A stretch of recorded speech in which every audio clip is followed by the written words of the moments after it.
Chapter 4501. As soon as Yu finished speaking, Xiaoqian could not help but flick him on the head. You still have the cheek to call others children? You're a child too, okay? How dare you use such an old-fashioned tone? Yu glared at him and bounced back. I'm older than him, okay? You're saying that he's the recipient of Uncle Xing's cornea? Yes. For some reason, Xiaoqian was filled with emotions. This world is too small. I also heard that Uncle Xingza donated his cornea to a child. It said that he has a congenital corneal defect. Initially, Yu and Xiaoqian were filled with righteous indignation towards this brat who wanted to abduct their sister. However, when they found out that Jingyang was the child who had received Gu Xingza's cornea, they could not resist for a moment. For some reason, they believed that Gu Xingza had not disappeared. Instead, he had always been there.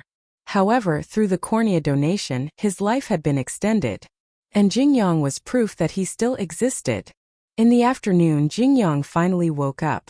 Jingqi sat beside him, but her expression was no longer as loving as before. Instead, it was surprisingly serious. You're awake? Jingyang looked at her interrogative expression and felt a little uneasy. What's wrong? Mom. Answer Mom's question honestly. Yes. Did you sleep obediently by Mom's side last night? Jingyang had never lied, and he did not like to lie. However, even if he did not lie about this matter, he could not admit that he did not sleep obediently by his mother's side. Jingyang hugged the blanket and covered half of his face. He hummed guiltily. Mom doesn't like children who lie. Mom, I'm not lying. Then, a nurse told me that in the middle of the night, she stood on the balcony and saw you running around the back garden. Jingyang was so scared that he burped. He had been discovered. And Jingqi grabbed the wet hospital gown that Jingyang had hidden in the bathroom and asked even more seriously. What's going on? Why is this gown so wet? There were a total of 2 sets of hospital gowns in the hospital.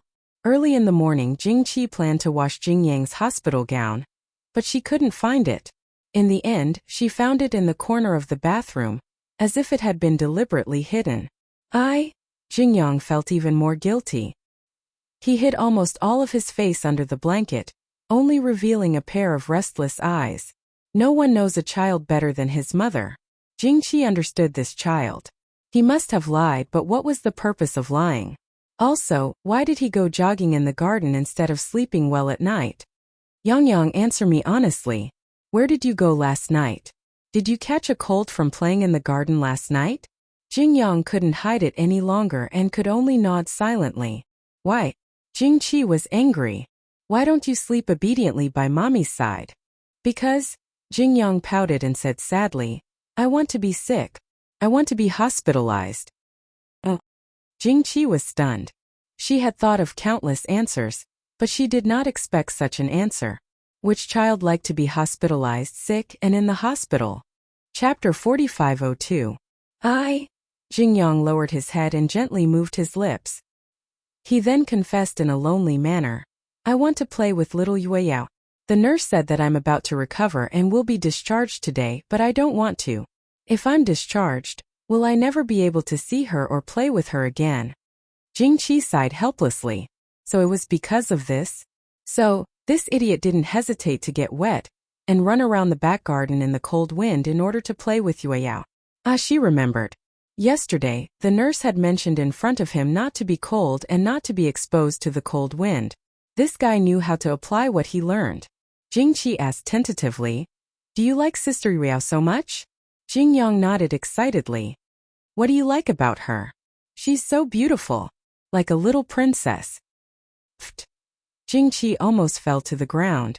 So, it was because Yueyao was good-looking. Did her son look at faces like this? What else?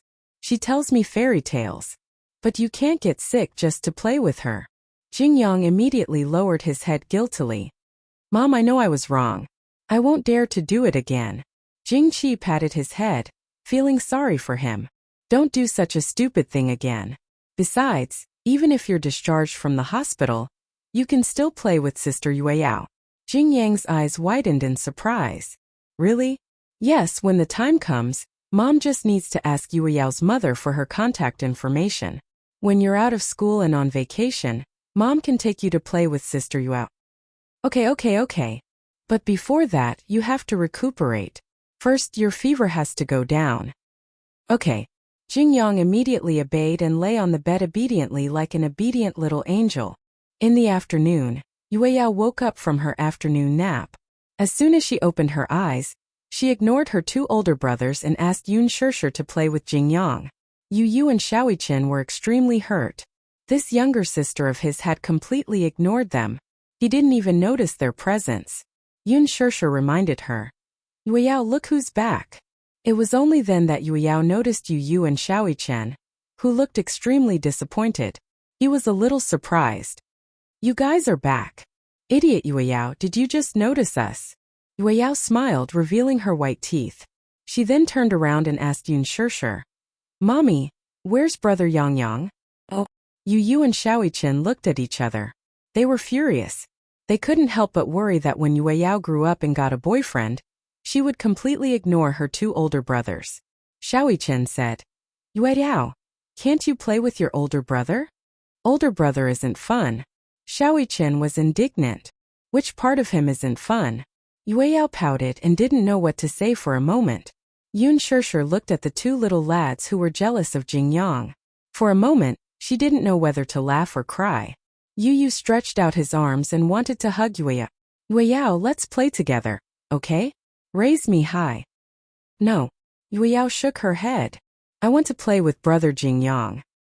Yu smiled awkwardly and secretly blacklisted Jingyang. Chapter 4503. Mom, is brother Yang awake? Think so. He's probably on N4 drip now. When Yueyao heard this, she immediately lifted the blanket. Then I'll go play with him. Hey, wait. Yun Shishir called out to her and said reproachfully. Don't run so fast. What if you fall? I know. Bring this orange to brother Yang. Yun Shishir had inadvertently heard Jingqi mention that Jingyang especially liked to eat oranges. Okay. Yueyao obediently took the orange and ran to the ward next door. Yu and Xiaoyichen looked at each other. They could see in each other's eyes the grievance of being neglected by their beloved little sister. You can't be alone with that rascal like your little sister. Xiaoyichen leaned over and muttered to Yu. Otherwise, what if little sister is kidnapped by that rascal? When Yu heard this, she instantly became nervous. Her expression turned serious, but she also felt that it made sense. We can't let them be so close to each other and improve their relationship for nothing. Xiaoyichen added fuel to the fire by Yu's ear. You have to know that many childhood sweethearts cultivate their relationship from a young age. Okay. Anyway, let's go over and watch over little sister. If that rascal dares to flirt with her, I'll definitely teach him a lesson. Xiaoyichen and Yu instantly had a tacit understanding that they had a common enemy. It was as if they were brewing something big. Yun Shishir didn't know what the two little buns were mumbling to each other, but she saw that they looked nervous and alert. You! Before Yun Shishir could finish asking, Yu and Xiaoyichen walked to the ward next door. Yun Shishir was speechless. Why did these two rascals look like they were going to catch adultery? When they arrived at the ward next door, Yu and Xiaoyichen entered. They saw Yueyao sitting by the bed with an orange in her hands. Jingyang was leaning against the headboard with N4 drip in his hand. I'll dial it for you. Yueyao held up the orange and said proudly, I've seen how my mommy peels an orange. Yueyao can do it too. When Yueyao walked in, Jingyang had just finished changing his 4 drip. She knew that he was still on N4 drip and couldn't peel the orange. However, when she saw Jingyang's greedy expression, she volunteered to peel the orange for him. When Xiaoyichen saw this, his nostrils flared. He had never eaten an orange peeled by his sister. Come on. Nothing. Yes, even Yu and Mommy had never enjoyed such special treatment from Huayao. How could Jingyang have the upper hand? Xiaoyichen felt that his position in Huayao's heart was being threatened. He walked over and pouted as he said to Yueyao, I want to eat an orange too. Yueyao and Jingyang were looking at each other sweetly. When Xiaoyichen appeared at the wrong time, Yueyao then realized that Yu and Xiaoyichen were also in the ward. She asked in a childish voice, Why are you here? We knew you were sick, so we rushed back. But when you saw us, you ignored us. Yueyao imitated Yun Shishir's tone and lectured them. You're already so old. Do you still need me to play with you? Seriously? Uft. Jingyang found Yuyao's tone amusing and couldn't help but laugh. Xiaoqin's eyes were almost spitting fire. What are you laughing at? Chapter 4504. Jingyang immediately stopped smiling. Yu stared blankly at the orange in Yuyao's hand. She pouted and said coquettishly, Yuyao, why aren't you peeling the orange for Big Brother? I'll peel the orange first. Yuyao's little hand gently rubbed the orange until the peel loosened. Then, she gently dug her index finger into the center of the orange and carefully peeled the peel. She peeled the orange very carefully. Her fair and adorable fingers peeled off the peel bit by bit. As the orange had been rubbed properly, it was very thin. When she finished peeling the orange, Yuyao was surprisingly patient. Bit by bit, she peeled off the white peel on the fruit pouch. The white peel was edible, but it affected the texture slightly. Every time Yun Shirshir peeled an orange for Yuyao, she would peel off the white peel bit by bit. This made the texture even sweeter and more perfect. Yuyao imitated Yun Shirshir's actions and slowly tore off the white fruit along the lines. However, this process was extremely long. Moreover, Yuyao's fingers weren't very nimble. She peeled and paused for a while. Before they knew it, 5 minutes had passed and she had only peeled off half of the peel. If it had been any other time, Xiaoqin would have lost his patience. However, since the person peeling the orange was Yuyao, he was happy to be patient. Jingyang and Xiaoqin stared fixedly at Yuyao as she peeled the peel. It was as though just watching her peel the white peel was exceptionally interesting. Finally, I'm done peeling. Yuyao proudly waved the peeled orange in front of the three of them. Look, I'm done peeling it. Xiaoqin and Yu stretched out their hands at almost the same time. However, Yuyao quickly retracted her hands. This orange isn't for you guys. Yu and Xiaoqin's fragile hearts were about to shatter when they heard this. If it's not for us, then who is it for? Mommy said that Big Brother Yangyang likes to eat oranges. As Yuyao spoke, she peeled the orange in half and prepared to divide it into pieces for Jingyang to eat. Jingyang's hand was on an 4 drip, so Yuyao was about to feed him. This was a special treatment that Yu and Xiaoqin could only wish for. Xiaoqin panicked and began to whine. Wow, I want some too. Why aren't you giving it to Big Brother? Yu could not care less about being reserved. This was the first orange Yuyao had peeled in her life. It had an incomparably special meaning. It was as if this was not an ordinary orange, but a century-old longevity fruit. It was as if eating this longevity fruit would make one immortal. However, Yuyao couldn't bear to give it to them. Instead, she passed the fruit to Jingyang. However, Jingyang didn't dare to reach out to take it. This was because Yu and Xiaoqin, the two siscons, were staring at him covetously. It was as if the two of them would pounce on him if he reached out to take it. Jingyang swallowed awkwardly and said quietly, Why don't we have a competition? Whoever wins gets to eat the orange peeled by Yuyao. What do you think? Xiaoqin immediately perked up when she heard that Jingyang wanted to play a game with them. Tell me, what game? I don't want to play if it's too easy. Jingyang said. How about playing one half? When Yu heard this, she didn't think much of it. Tisk childish. Chapter 4505. Are you scared? You don't dare to compete with me? Jingyang said proudly. I'm very good at playing wooden dummies. Are you trying to provoke me? Yu raised her eyebrows. I won't fall for it. If you don't accept the challenge, then you're giving up. Jingyang pretended to take the tangerine. Then this tangerine is mine. Wait. Xiaoqin was anxious. Isn't it just a game of wooden dummies? Let's compete. I'm not afraid of you. Sure. Jingyang sat up calmly. Come on, who wants to compete with me first? Me. Xiaoqin's desire to win was aroused. He sat down on the bed. 3-3-4-4. We're both wooden dummies. Don't talk and don't move. As soon as he finished speaking, Jingyang and Xiaoqin looked at each other motionlessly as if they had been petrified. Xiaoqin was known for his impatience.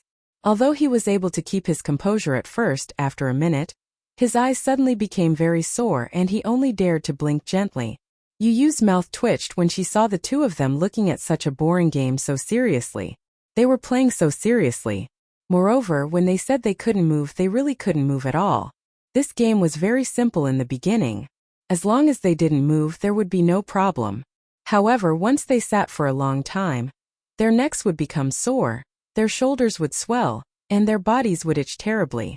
Especially when the wind blew in through the window, it didn't feel very cold through the thin layer of clothes. However, Xiaoqian could clearly feel the wind blowing into his eyes. It was itchy, dry, and teary. He wanted to rub his eyes, but if he did, it would be obvious that he was the one who moved first. He would lose. Hence, he deliberately widened his eyes until they turned red. He gritted his teeth and persisted until he was unwilling to give up. On the other hand, this game of wooden dummies was very easy for Jingyang. It was his best game. He had been born with a cornea defect since he was a child. This meant that he had been immersed in darkness for a long time as a baby. Babies also had curiosity. Being trapped in the darkness for a long time, they would also be curious about the outside world. However, due to the prolonged darkness, he had to keep his eyes open for a long time. Even if he didn't blink, he wouldn't feel any discomfort. Jingyang had never lost to anyone in this game of wooden dummies. Xiaoqian was no exception. 10 minutes later, Xiaoqian finally couldn't hold it in any longer. He blinked his eyes. Initially, he wanted to pretend that he didn't blink, but Jingyang found out. "I saw it. You blinked." Xiaoqian rubbed his eyes awkwardly. This guy's eyes were really sharp. He had blinked so quickly, but he had been discovered. So boring. Even though Xiaoqian was unwilling to admit defeat, he had no choice but to admit defeat. He and Jingyang had been glaring at each other for a long time. Their eyes were bloodshot, so much so that they looked extremely red. You compare yourself to him." Xiaoqian was still annoyed. "If I had persisted just now, I wouldn't have lost. Humph, I can't let him get away with this." When Yu heard this, he sat on the bed in disdain and faced Jingyang. "I'll compete with you." Jingyang smiled. It didn't matter who competed with him. Chapter 4506. Initially, he had thought that this game was extremely boring. However, for the sake of the orange peeled by Yueyao, Jingyang was willing to do anything. 3-3-4-4-4 were all blockheads. Don't talk and don't move.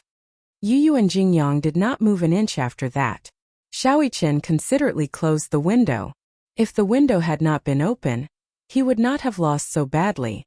At that time, he wanted to remind Yu to close the window. However, he could not move his mouth or speak. He hinted many times, but Yu did not even notice him. Hence he gave up. However, since Yu was going to compete with Jingyang, he had to close the window to prevent the same thing from happening. After the window was closed, the ward suddenly became quiet and there was no more wind. Jingyang calmly opened his eyes and stared at Yu without moving. Xiaoqian suddenly thought of playing tricks. He sneaked behind Yu and rubbed his nose. He made funny faces and racked his brains to make Jingyang laugh. However, Jingyang did not even look at him. Did he have no presence at all? Xiaoqian stuck out his tongue.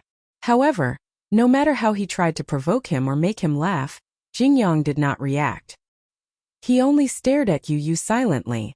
The two of them stared at each other for more than 10 minutes. Oh God!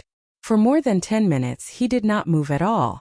Xiaoqian thought that it would be over in 3 minutes at most. He was such a restless person. Making him sit in the same place without moving was undoubtedly a torturous torture. However, it was not a problem for Jingyang at all. It seemed that he had underestimated this kid called Jingyang. He stared at Yu without moving an inch. Just like that, another half an hour passed. Xiaoqian did not know how many times he had yawned. Wuxiao looked at Jingyang and then at Yu. He also felt bored. Don't compete anymore. Jingyang and Yu did not reply. They were still holding their breaths. Jingqi came back with hot water and saw the two children sitting face to face, motionless like statues. She felt strange. When she saw that Jingyang's infusion bottle had been hung up, she rushed over and rang the bell. The nurse rushed over. As soon as the nurse entered the room, she was also confused by this scene. What's wrong with the two children? Jingqi was also stunned. I don't know what happened either.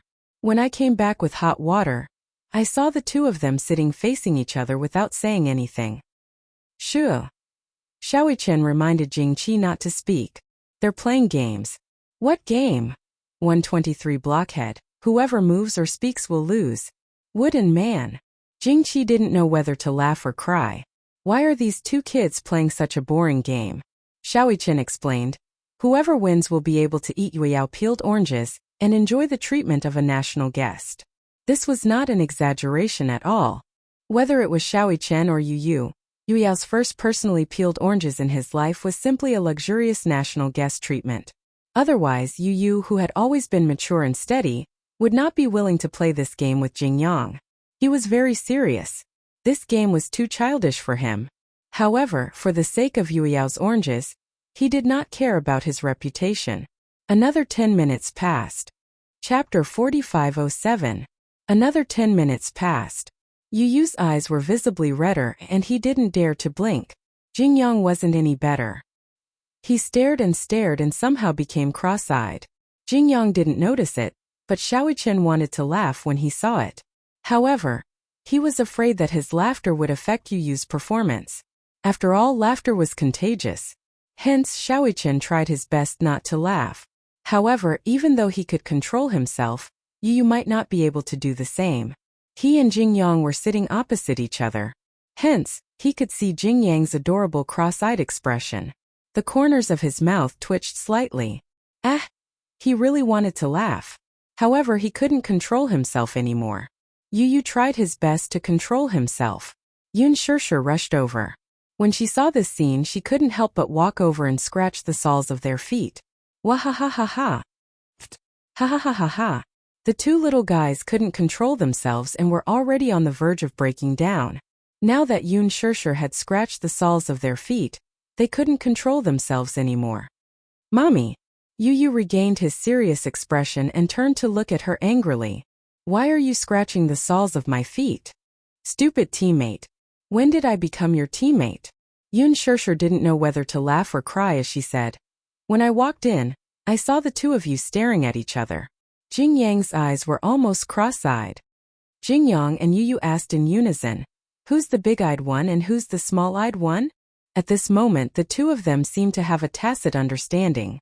Yu said in disdain, of course I'm the big-eyed one. Your eyes aren't as big as mine. But my eyes are definitely not small either. Anyway, my mommy said that I'm the big-eyed one and you're the small-eyed one.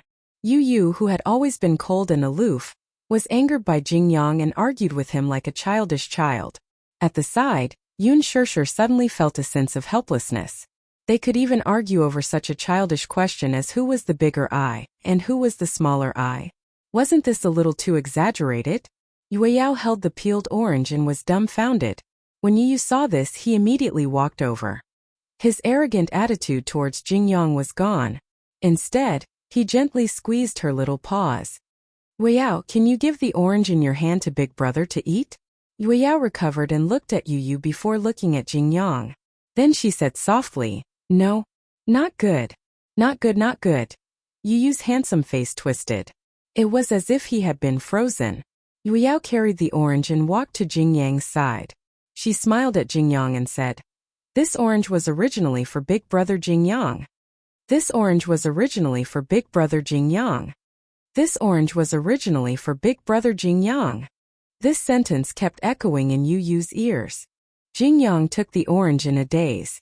He broke it in half and gave one half to Yueyao.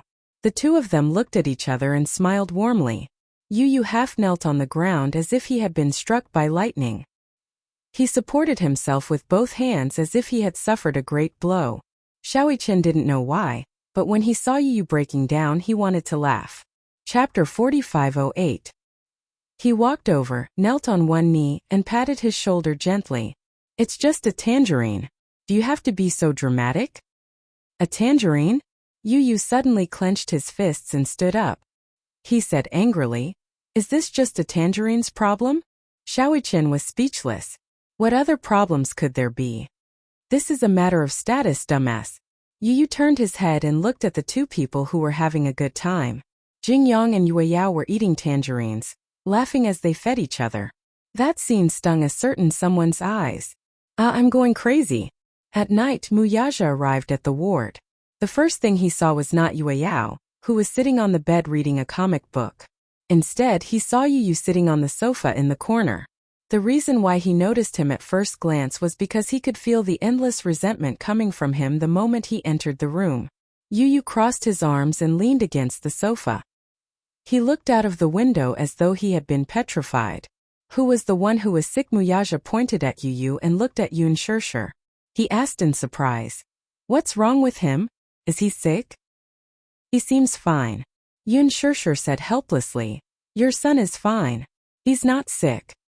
Then why does he look so gloomy? This? Yun Shirshir touched her nose and waved at him as though she wanted to whisper something to him. Muyaja leaned over curiously. He's obviously jealous. Jealous? Muyaja was confused. Who is he jealous of? Yueyao. Yun Shirshir told him everything that happened in the afternoon. Muyaja's lips twitched when he heard this. It's just a tangerine. Why is this guy so useless? But the first time Yueyao peeled an orange, he personally asked her for one. In the end, Yueyao didn't give it to him and gave it to Jingyang. Yu was obviously jealous. Muyaja looked at his son with disdain. That's his sister, not his wife. Sister complex, Yun Shirshir said calmly. As a father, how could he not know that his son is a sister complex? You know that Yu loves Yueyao the most, and Yueyao has always had a special place in Yu's heart. Yueyao also loves Yu the most. But ever since Jingyang appeared, it seems like Yu's position in Yueyao's heart has changed. How is this possible? Muyaja didn't think much of it. He's thinking too much. That's what I told him, but he refused to listen. Since this afternoon, he has been curled up in a corner. He's been in a bad mood. What about Yueyao? Yueyao said that she wants to read more fairy tales. Then she'll tell Jingyang stories. Muyaja's lips twitched again. No wonder Yu was in such a bad mood. Yueyao was really good to Jingyang. Even he found it a little strange. Oh yes, be careful. Try not to let Yu and Shaoichen catch a cold. Yun Shirshir regained her composure. What's wrong? Chapter 4509. Quarantine. Yun Shirshir suddenly became nervous. Is it that serious? Then what about Yueyao? Will Yueyao catch the flu? It is said that there are a few suspected cases in this hospital. Of course, this is internal news. The Ministry of Health does not dare to make a big deal out of it. They are still analyzing the degree of contagion for fear of causing panic among the public. Of course, regardless of whether it is true or not, don't go anywhere other than the ward. Oh, I understand. Yun Shirshir nodded. For the past 2 days, Yueyao had been very obedient. Initially, she wanted to go to the back garden with Jingyang to play. However, because she was worried about the flu, she asked Yueyao and Jingyang not to go anywhere outside the ward. Yueyao read a lot of fairy tales at night. Although she was still young, she had already started to learn how to read. Moreover, the comic books had pinyin, so she learned a lot of new stories and told them to Jingyang. Yu became even more depressed these days and fell ill. It was not because she was too sad that she fell ill, but because she caught a cold. Yun Shirshir became alert and asked the doctor about the cause. Because it was sudden, the doctor was not sure. Hence, he took a blood sample and said that the results would only be out in 2 or 3 days. In these 2 or 3 days, Shaoichen also fell ill. In addition, another child that Yun Shirshir did not expect was also sent to the hospital. It's you? Yun Shirshir stood in the corridor and looked at Chu Ho, who was holding a hot water bottle. She was so shocked that she could not speak. Chu Ho was also a little surprised to see her. Why are you here? Yun Shirshir frowned and said, the 3 children are sick. They caught a cold and are hospitalized now. Chu Ho immediately became nervous when he heard this. The 3 children are sick? They all caught a cold? Yes. Yun Shirshir asked again. What about you? Xiao Bao caught a cold and was hospitalized. The doctor said that he might have contracted a new type of influenza, and is now in a semi-isolated state. So serious. Yes. Haven't you noticed that many children are inexplicably hospitalized with a cold? The 4 major children's hospitals in Beijing were all overcrowded, and there was a shortage of beds. It's a change of season, and the weather has been fluctuating between hot and cold recently. When Xiao Bao caught a cold at first, I didn't take it to heart and kept asking the family doctor to give him injections and medicine. But after a week, he suddenly had a fever. I was really worried, so I wanted to send him to an authoritative hospital. Unexpectedly, the doctor said that he might have contracted a new type of influenza. I heard that there are already deaths in another children's hospital. Death cases. Yun Shirshir was shocked. She had been following the news, but she had never heard of any deaths. Why haven't I heard about it? I'm quite concerned about this matter. It's the news from this morning. There will probably be a report tonight. Chuho asked with concern. Are the 3 little guys okay? We've already taken a blood sample and submitted it for testing. Because the hospital has been overcrowded recently, many doctors have been temporarily transferred to other hospitals. The test results will probably only be available in a few days, so we can't be sure if they have contracted the influenza. Chapter 45:10. Fortunately, Qianqian and Rue have not had much contact with Xiao Bao. Otherwise, the doctor said that such a young child would not be able to withstand the influenza virus. His life might be in danger. Yun Shirshir felt a lingering fear when she heard this. It was not that she did not notice it, but who would have thought that a new type of influenza virus would suddenly appear? She also noticed that there were a lot of children hospitalized recently.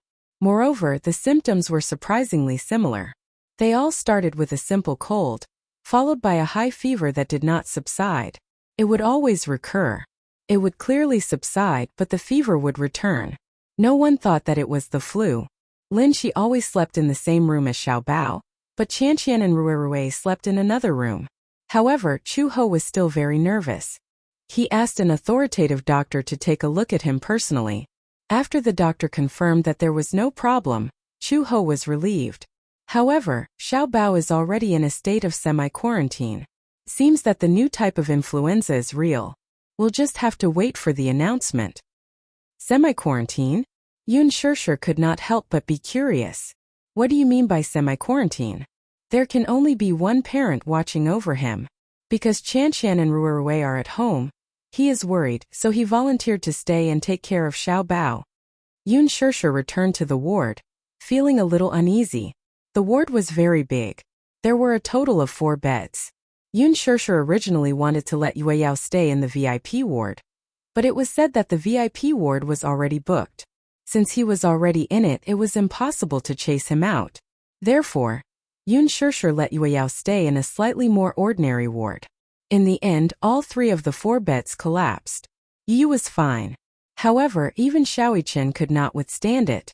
It was enough to show how fierce this new type of childhood influenza was. Soon the test results were out. Yu was suffering from a new type of childhood influenza, so she had to be quarantined as soon as possible. All the children who were in contact with you had to be quarantined as well. This meant that Yue Yao, Xiaoichen, Yu, and Jingyang would all be sent to the isolation ward. Furthermore, only one parent was allowed to accompany the child.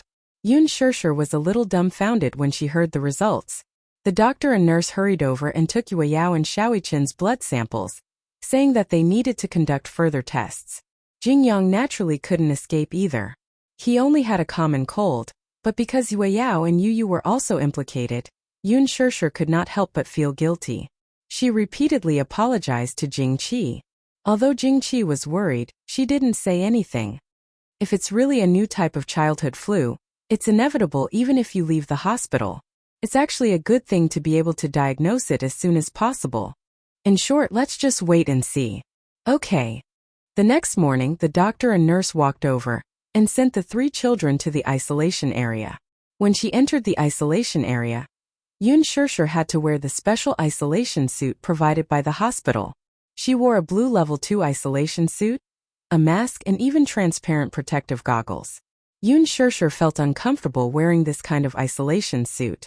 She put on the isolation suit and walked into the isolation area. She happened to see an extremely tall man standing in front of her. Yun Shirshir recognized his astonishing aura at a glance. This man was Gu Jinglian. She walked over and took a look. Gu Jinglian also turned around and was a little surprised to see her. Chapter 45:11. Gu Jinglian said, Xiao Bao and Yue Yao are in the same ward. Do you know that? Huh? Yun Shirshir said. I don't know. I only know that the 3 children have been arranged to stay in the same quarantine area. I asked the hospital to arrange it that way. Gu Jinglian paused for a moment before he continued. The ward is already crowded. There are 6 beds in one ward, so it's just right for the 5 children. They can also take care of each other. 6 beds? Is it really that crowded? The ward is not small. Even if there are 6 beds, it won't seem crowded. Although it was called a quarantine area, it was not as exaggerated as being completely isolated. It was far from being fully armed. Before Gu Jinglian and Yun Shishir entered the ward, they heard Xiao Bao's voice from afar. Aha! Just right, 19 points. Come, pay up. WeChat and Alipay are both accepted. Gu Jinglian frowned deeply. He exchanged glances with Yun Shishir and seemed to have understood something. He quickly walked into the room and saw a few children surrounding a table. The children were all wearing masks, but it could not hide their fierce aura. Yu Xiaoichen and Xiao Bao sat at the table while Jingyang watched from the side. Weiyao stood next to Jingyang. She was wearing a mask. Although she did not understand what was going on, she opened her eyes wide and watched curiously. Xiao Bao, Yu, and Xiaoichen were gambling. You're so proud of 19 points? Yu flipped the cards in her hand and snorted coldly. Did I say anything when I got 21 points? Xiao Bao heard this and immediately leaned over to look at the cards in Yu's hand in disbelief. 10-9. It was exactly 21 points. This game was played by 2 to 6 people. Apart from the Joker, there were 52 cards. The goal of the players was to make the total points of the cards in their hand not exceed 21 points and try to make it as big as possible. Once the number exceeded 21, it would be considered a win. If it did not exceed 21 points, then the person closest to 21 points would be the winner. This was a very classic gambling game. Gu Jinglian had taught Xiao Bao how to play this game. After entering the hospital, Xiao Bao secretly took out the poker cards he had hidden in the hospital to play. Because of Gu's instructions, the children were all assigned to the same ward. The relationship between the Gu family and the Mu family had eased over the past few years. Occasionally, they would visit each other and meet each other at gatherings. The children were already very familiar with each other, so they did not feel awkward and did not feel awkward being in the same ward. After entering the ward, she had to stay in the ward all day and couldn't walk around. Other than eating and sleeping, she could only watch boring TV programs. Because the semi-quarantine area was filled with children, Peppa Pig was playing on a loop on the TV. At first he watched with great interest. But after a long time they inevitably felt bored. Hence, Xiao Bao suggested that they play 21 points and asked if anyone wanted to participate. Yu and Xiaoichen ignored him at first. Then Xiao Bao started to mock them. I'm not targeting anyone. Forgive me for being blunt, but everyone here is trash. It would have been better if he did not provoke them. After he mocked them, Yu and Xiaoichen immediately sat down at the card table. Xiao Bao came to the hospital with tens of thousands of yuan. Yu and Xiaoichen were not short of money. Hence, after they agreed on the end of the game, the children gathered in the hospital to gamble. Chapter 45:12. What surprised Yu was that he had thought that Xiao Bao was only good at martial arts. He did not expect Xiao Bao to be so good at blackjack. After a few rounds there were wins and losses. Yu did not have much of an advantage over Xiao Bao. However, since Xiao Bao had made his threat, Yu would definitely not admit defeat. Yu had never played blackjack before, but he understood it after Xiao Bao explained it once. Xiao Bao relied on his experience, while Yu relied on his IQ. Yu was very smart and learned everything quickly. Blackjack was not difficult. It required 80% luck and 20% courage. The most important thing was to dare to go all out. In the beginning, Xiao Bao was quite pleased with himself when he got a small advantage from Yu. However, in the third and fourth round Yu's luck got better. In addition, he was more familiar with the rules. Xiao Bao lost 4 rounds in a row. Ouch! Xiao Bao collapsed on the table and started to lose his temper. How is that possible? You got exactly 21 points in 2 rounds. Do you know how to cheat? Gu Chengza, you have to admit defeat. Yu did not care if he admitted defeat or not. He was the one who suggested blackjack and he was also the one who questioned him about cheating. You cheated. The winner cheated? What kind of logic is that? Also, I can't afford to lose a few thousand yuan. Do you want to cheat? Yu had a sharp tongue. Xiao Bao would not gain anything from arguing with him. Gu Jinglian and Yun Shishir stood at the door. Their eyelids were twitching violently. Yu Yu had just shuffled the cards when he saw Yun Shishir and Gu Jinglian standing at the door. He was so frightened that he threw the cards away. "Mommy!" He completely ignored Gu Jinglian, who was beside him. Gu Jinglian was also used to his disregard. When Xiao Bao saw Yu Yu's reaction, he turned around in confusion. However, Gu Jinglian had already walked up to him and grabbed his ear. "What? Daddy? You're still calling me Dad. I don't have a son like you." "Wu. Who are you trying to embarrass by losing to someone in blackjack?" Yun Shishir was completely speechless. She originally thought that Gu Jinglian had walked over aggressively to teach Xiao Bao a lesson about gambling. But in the end it was because of this. No matter how he thought about it, he couldn't find anything wrong with it. After all, Gu Jinglian had been immersed in gambling since he was young. He could not be too casual about gambling. As his son, playing cards was indeed not a big deal, but he lost too badly. Xiao Bao said pitifully, "What? I didn't want to lose to him. He had good luck, so how can you blame me?" Luck is also a part of one's ability. Xiao Bao started to sell his father out. "If you're so good, why don't you play around with Yu Yu? If you can beat Yu Yu, it's not too late to say such sarcastic words. Humph, I think you definitely can't beat Yu Yu. His luck is too good." Had he ever seen such a son? Pushing his own father into a fire pit? Asking him to play blackjack with a 10-year-old kid? Whether he won or lost, it wouldn't look good. If he won, it would only be seen as an adult bullying a child. If he lost, it would be even more embarrassing. However, if he didn't play with Yu Yu, it would look like he had a guilty conscience. Gu Jinglian gritted his teeth in hatred. How could he have such a stupid son? Seeing this, Yu Yu also started to put up a banner. "Gu Jinglian, if you feel indignant on behalf of Gu Changza, why don't you play with me too?" Chapter 45:13. Gu Jinglian glared at him coldly. Yu Yu, on the other hand, was not afraid of the tiger. He glared back fiercely. "Come on, let's decide the winner in one round. I'm not playing with you. You're guilty. You're scared. Get your father to play with me. My father needs to go to work. He needs to work. Who would be like you?" Gu Jinglian was so angry that his face turned ashen. He had actually been bullied by Yu Yu. This little b** starred. Moreover, he had been ridiculed to the point where he could not retaliate. Yun Shishir quickly came over to smooth things over. "You don't mess around." "I'm not messing around. You're not allowed to provoke Uncle Gu." "Okay." Yu Yu listened obediently, but secretly gave Gu Jinglian a thumbs up. When Gu Jinglian saw this, he gritted his teeth even harder. He turned around and looked at Yun Shishir. "Where's Muyaja?" he asked. "He's at the office." "What's he doing at the office?"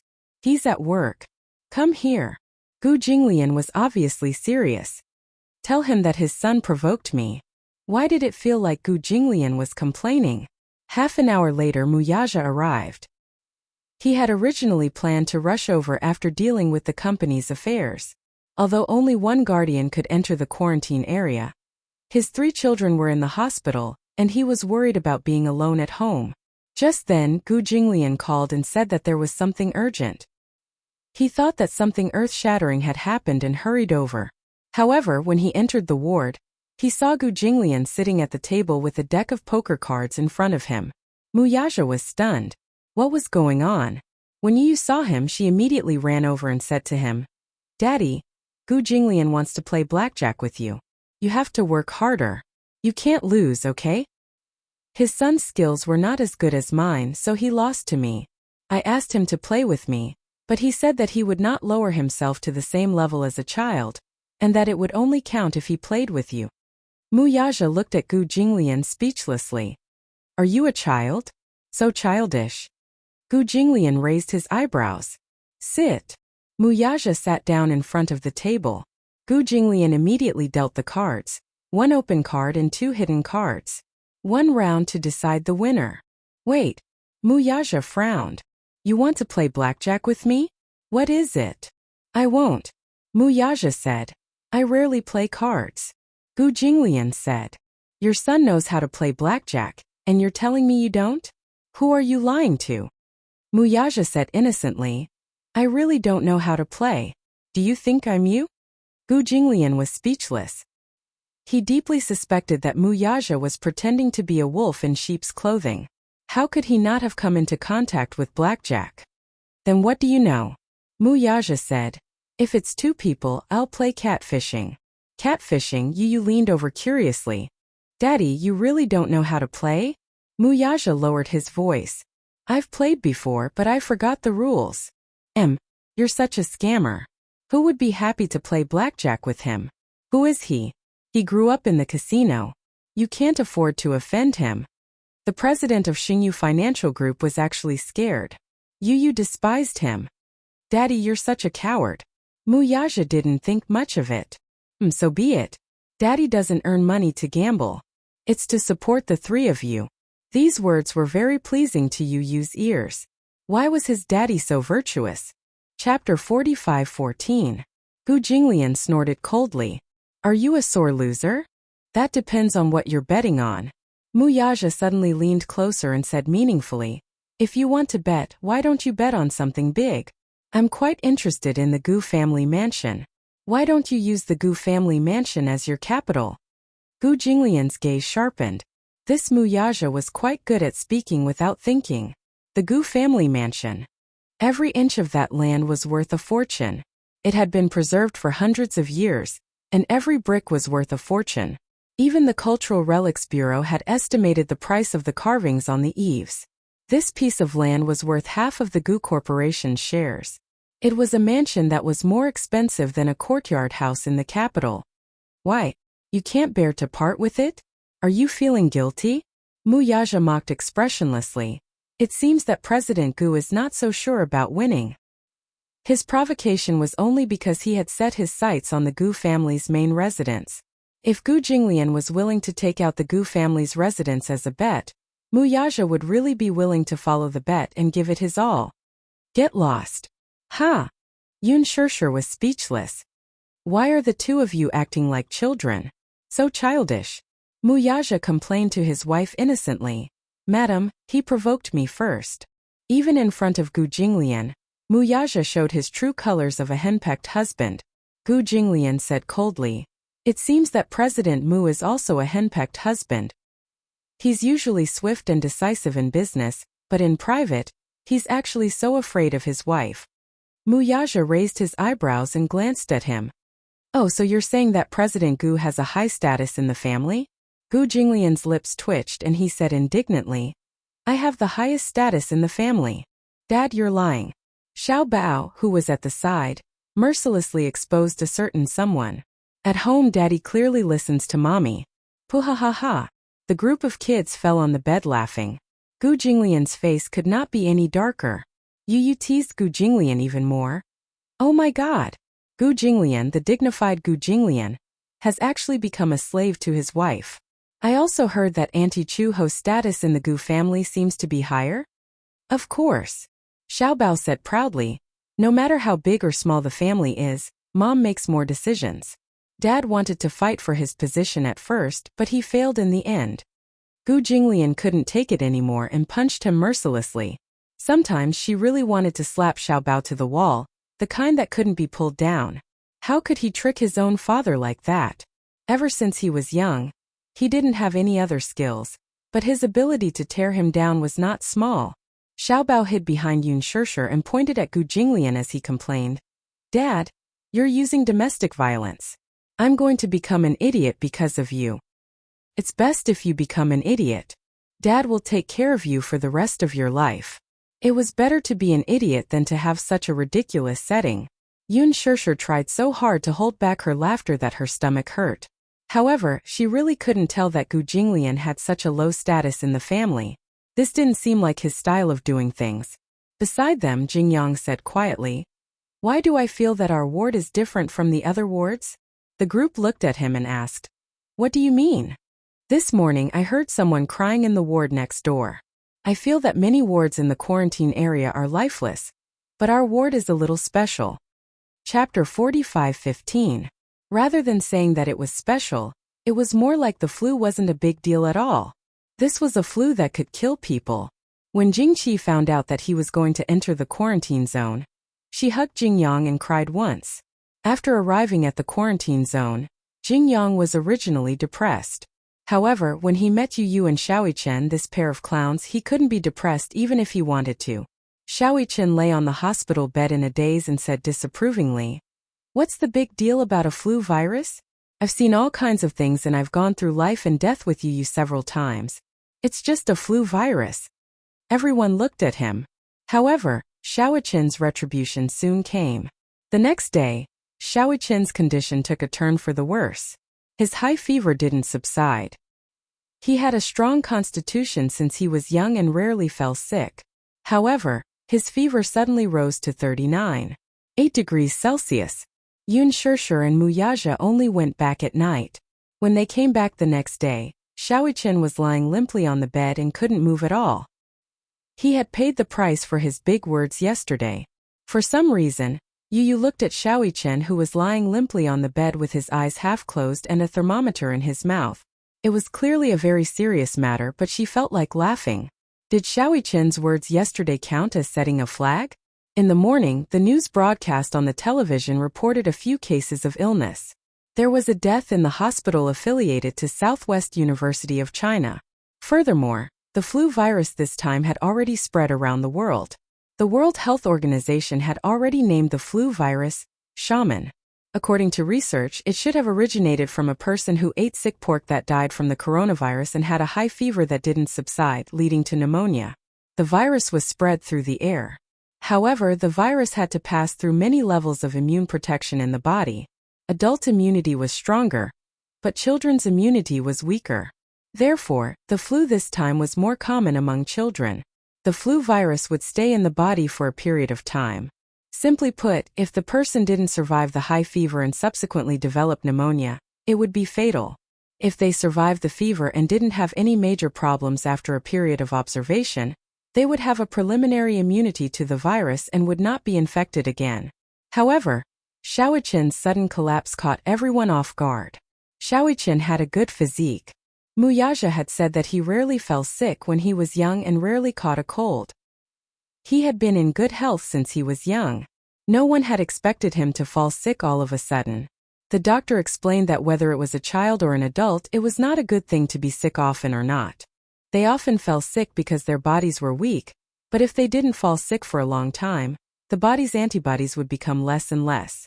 When a serious illness came, it would be difficult to resist. This was because the body would produce antibodies to the virus after recovering from the illness. The next time the illness occurred, it wouldn't be so serious. If the body had minor illnesses frequently, the body would produce more antibodies, and the ability to resist the disease would be strengthened. Catching a cold was a detoxification process. Xiaoyichen rarely fell sick. Therefore, when the flu came aggressively, his body lacked the antibodies to resist it, and he collapsed immediately. Other than him, Yueyao and Jingyang's conditions improved a lot. Xiao Bao and Yu were still in the same condition. They were neither good nor bad. The doctor said that Xiaoyichen's condition was more serious. If his high fever didn't subside, it would lead to viral pneumonia, and his life would be in danger. Chapter 45:16. Yun Shishir was scared out of her wits and stayed by Xiaoyichen's bedside. Yueyao's heart ached for her brother as well. She recalled how Xiaoyichen and Yu had fought over the tangerines she had peeled a few days ago. In the end, she had given the tangerines to Jingyang. She had peeled 2 tangerines and wanted to give them to Xiaoyichen. Although she was still young, she could vaguely understand the doctor's words. When she found out that Xiaoyichen's condition was not optimistic, she was naturally unhappy. Jingyang's heart ached when he saw this. He accompanied Yueyao to stay by Xiaoyichen's bedside. Xiaoyichen had just woken up from his drip and saw a group of people surrounding his bedside. His eyes widened in shock, and he almost cried out in fright. Yun Shishir saw that he was crying and was extremely nervous. She hurriedly asked what was going on. In the end, Xiaoyichen said something that shocked everyone and made them not know whether to laugh or cry. "Am I dying?" "What do you mean? Did the doctor say that I can't be saved?" Xiaoyichen rubbed his eyes and cried pitifully. "Why are all of you surrounding me? It's as if you're looking at me for the last time." Pooh! Yun Shirshir hurriedly spat a few times. What nonsense are you talking about? What do you mean you can't be saved? What do you mean you can't be saved? Everyone is just worried about you and wants to take care of you. Xiaoichen's eyes were still red. I thought my condition had worsened and they wanted me to leave a will. Pooh! Yu spat heavily. If you keep spouting nonsense, I'll beat you up. Xiaoichen, be good. As long as you get through the fever and don't contract pneumonia, you'll be fine. Xiaoichen nodded. Yun Shirshir hurriedly scooped out a bowl of porridge that she had just cooked. Here, have some porridge. Eat more nutrients to increase your immune system. Yes. Xiaoichen didn't like porridge, but he couldn't eat anything right now. Because of the fever, he had no appetite at all. Not only that, he felt that he was about to become muddle-headed from the fever. His head was extremely heavy. He rarely had a fever, so he had experienced the pain of a high fever. His head hurt and his eyes hurt. It was so painful that his eyeballs felt like they were about to pop out. Because he was constantly blowing and wiping his nose, it was as if a layer of skin was being rubbed off from his nose. Yun Shirshir patiently fed him a bowl of porridge. In the end, Xiaoichen woke up from his afternoon nap and felt his stomach churn.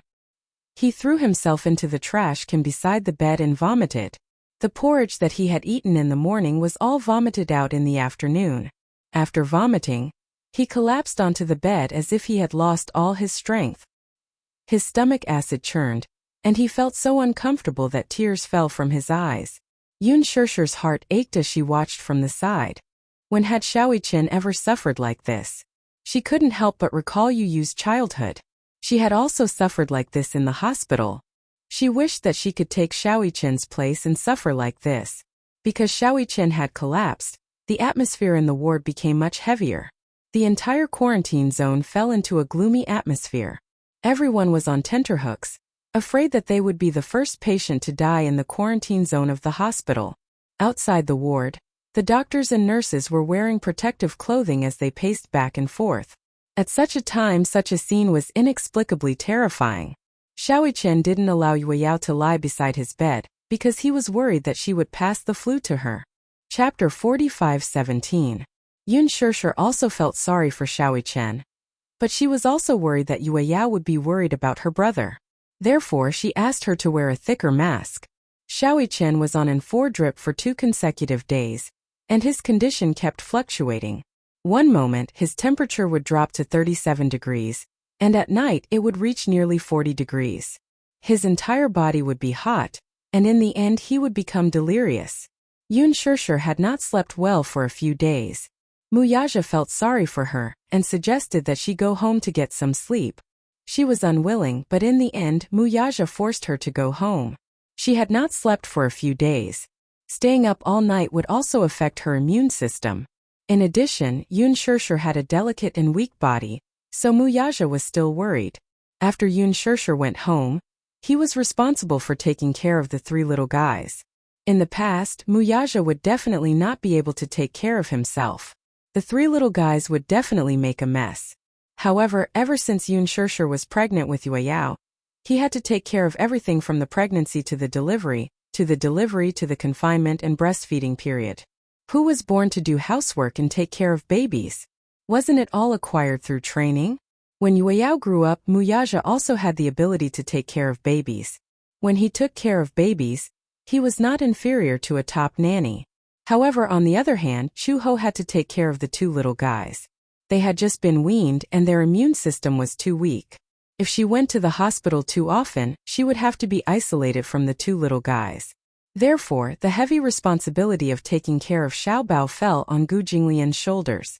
However, Gu Jinglian had always been taken care of. When did he have the experience of taking care of others? When Chuho was in confinement, he volunteered to take care of his wife during her confinement, but in the end, he took care of her in a mess. In the end, he was chased away by Chuho. Xiaobao was hospitalized and Uncle Fu was old. If it were anyone else, they would be worried as well. Moreover, Xiaobao also said that he wanted Gu Jinglian to accompany him. Naturally, Gu Jinglian could only do it himself. In the end, Xiaobao regretted it a few days later. How did Gu Jinglian clean his face? Just like wiping a table, She covered Xiao Bao's face with the face towel like a rag. Then, like kneading dough twists, she rubbed his face until it was red. Gu Jinglian believed that since her face was red, she must have scrubbed it clean. Every time he finished scrubbing his face, Xiao Bao's face would turn red as if he was drunk. It was as if a layer of his skin had been peeled off. Gu Jinglian felt a sense of accomplishment. Xiao Bao then looked to the side and saw how Muyaja was gently wiping Xiaoichen's face and hands. He was so jealous that he was speechless. He patted the blanket and shouted at Gu Jinglian's back view indignantly. "Dad! What's the use of being handsome? You don't know how to cook or wash clothes. You can't even take care of a patient well. Can your handsome face be used as food?" Gu Jinglian turned around gloomily. He was about to flare up, but since Xiao Bao said that he was handsome, he was satisfied. Xiaoichen was not convinced when he heard this. He supported his weak body to sit up and said indignantly, "Is your dad handsome?" "He's not as handsome as my dad." "Humph. My dad is the most handsome in the world. He's the richest and the most gentle. Can your dad compare to him?" Chapter 45:18. Muyaja's eyelids twitched fiercely. It was understandable for children to brag and compete. But when did violence become a category of comparison? Tisk tsk tsk. My daddy won't compete with you in violence. Xiaoichin gave him a thumbs up. My daddy is rich. My daddy has a lot of money. He can build a few Eiffel Towers for me to climb with his money. Muyaja almost vomited blood. He was secretly calculating if he could really build a few Eiffel Towers with his wealth. While he was still calculating, the two little guys had already started bragging. My daddy can cook Chinese food, Western food, pasta, instant noodles, and pizza. My father knows how to write song calligraphy in regular script and seal script. Every piece of calligraphy is priceless. Our family lives in a big villa. Our family has a big courtyard. My daddy's Xingyu Financial Group can buy your Gu Corporation. My daddy can buy Shangyu if he sells the Gu Mansion. Huff huff. Huff huff. The two little guys were panting after 300 rounds of verbal sparring. Yu suddenly walked gracefully in front of Xiaoichen and said calmly, "Xiaoichen, open your mouth." "Ah." "What?" As soon as Xiaoichen opened his mouth, Yu immediately stuck the thermometer into his mouth. Xiaoichen frowned, held the thermometer in his mouth and glared at Yu. "Wow, it's finally quiet." Yu took a deep breath and suddenly felt that the world had become beautiful. "Ha ha ha ha. Who told you to show off? Now you can't say anything, right?" While Xiao Bao was feeling smug, Gu Jinglian's tall figure had already approached. Before he could react, the big devil pinched his cheek and stuffed the thermometer into his mouth. This time, the two little guys were as quiet as chickens and stared at each other. However, even so, neither of them was convinced. They crossed their arms and glared at each other with resentment. 5 minutes later, Yu took out the thermometer and looked at the temperature. His brows furrowed. "Tisk." Muyaja came over sternly. "How is it?"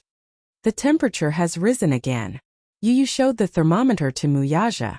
39.5 degrees. High fevers are recurring. This situation is not optimistic. Gu Jinglian started to worry as well. Although they usually bickered, he was still worried about little Ichen's condition at critical moments. Should we call the doctor? The doctor came this morning and prescribed some medicine and drips, but his condition is still not improving. If this situation continues, little Ichen will be sent to the quarantine zone. The complete isolation zone was the severe isolation zone. That meant that his life could be in danger. Usually, a patient would be in a room in such an isolated area and no one would have the right to visit them. Xiaoichen was also worried. He lay on the hospital bed and looked listless. Is the fever coming on again? The fever had already subsided this morning. Will I never recover? Try saying that again. Yu and Muyaja said in unison. Xiaoichen kept quiet. Xiao Bao couldn't bear to see him like this. All right, I won't argue with you anymore. It won't be too late to argue with me when you're fully recovered. Now get some rest. Chapter 45:19. Xiaoichen glanced at him resentfully from the corner of his eyes. That's why you should keep a distance from me. Don't get infected by me when the time comes. What's there to be afraid of? I'm not afraid of getting sick. Gu Jinglian suddenly became nervous and gave him a knock on the head. Don't raise a flag. Xiao Bao tilted his head. Dad, what's a flag? Gu Jinglian pinched his son's cheeks in disappointment. Although he was angry at him, his heart ached for him even more. These words were just like how a general would say to his beloved female lead in a TV series. When I come back victorious, I'll marry you. It was as scary as that. However, Gu Jinglian's worries came true very quickly. The next day, Gu Jinglian woke up after a night of watching over Xiao Bao. He had a high fever. The doctor did his rounds and checked on his condition. He said that Xiao Bao's condition had worsened just like Xiao Yichen's. Hence, he suggested that Xiao Yichen and Xiao Bao be quarantined. This would be considered a completely quarantined area. Gu Jinglian's heart sank when he heard this. He was still wondering if he had not taken good care of Xiao Bao and Xiao Bao's condition had worsened instead. Mu Yaja also could not bear to send Xiao Yichen to quarantined alone. After all, if they were quarantined alone, he would not have the right to visit them. Xiao Yichen would definitely be lonely in the quarantined area alone. However, since the doctor had said so, Mu Yaja had no choice but to agree for Xiao Yichen's sake. Gu Jinglian naturally agreed. He had even thought that Xiao Bao would recover soon and be discharged from the hospital. He did not expect Xiao Bao's condition to worsen as well. Chu Ho and Yun Shishir found out that they would be transferred to the quarantine area in the afternoon. Despite Mu Yaja and Gu Jinglian's attempts to stop them, they insisted on coming over to take a look. Both of them were worried sick. In the afternoon, Yun Shishir and Chu Ho rushed over one after another. Xiao Bao and Xiao Yichen's conditions had taken a turn for the worse. Whatever they ate, they would vomit it out after a while. Not only did they have a high fever, but their mental states were also worrying. Yue Yao secretly hid in the bathroom and cried. Jingyang accompanied her and couldn't bear it. Yu stayed by Xiao Yichen's bedside and held his hand tightly.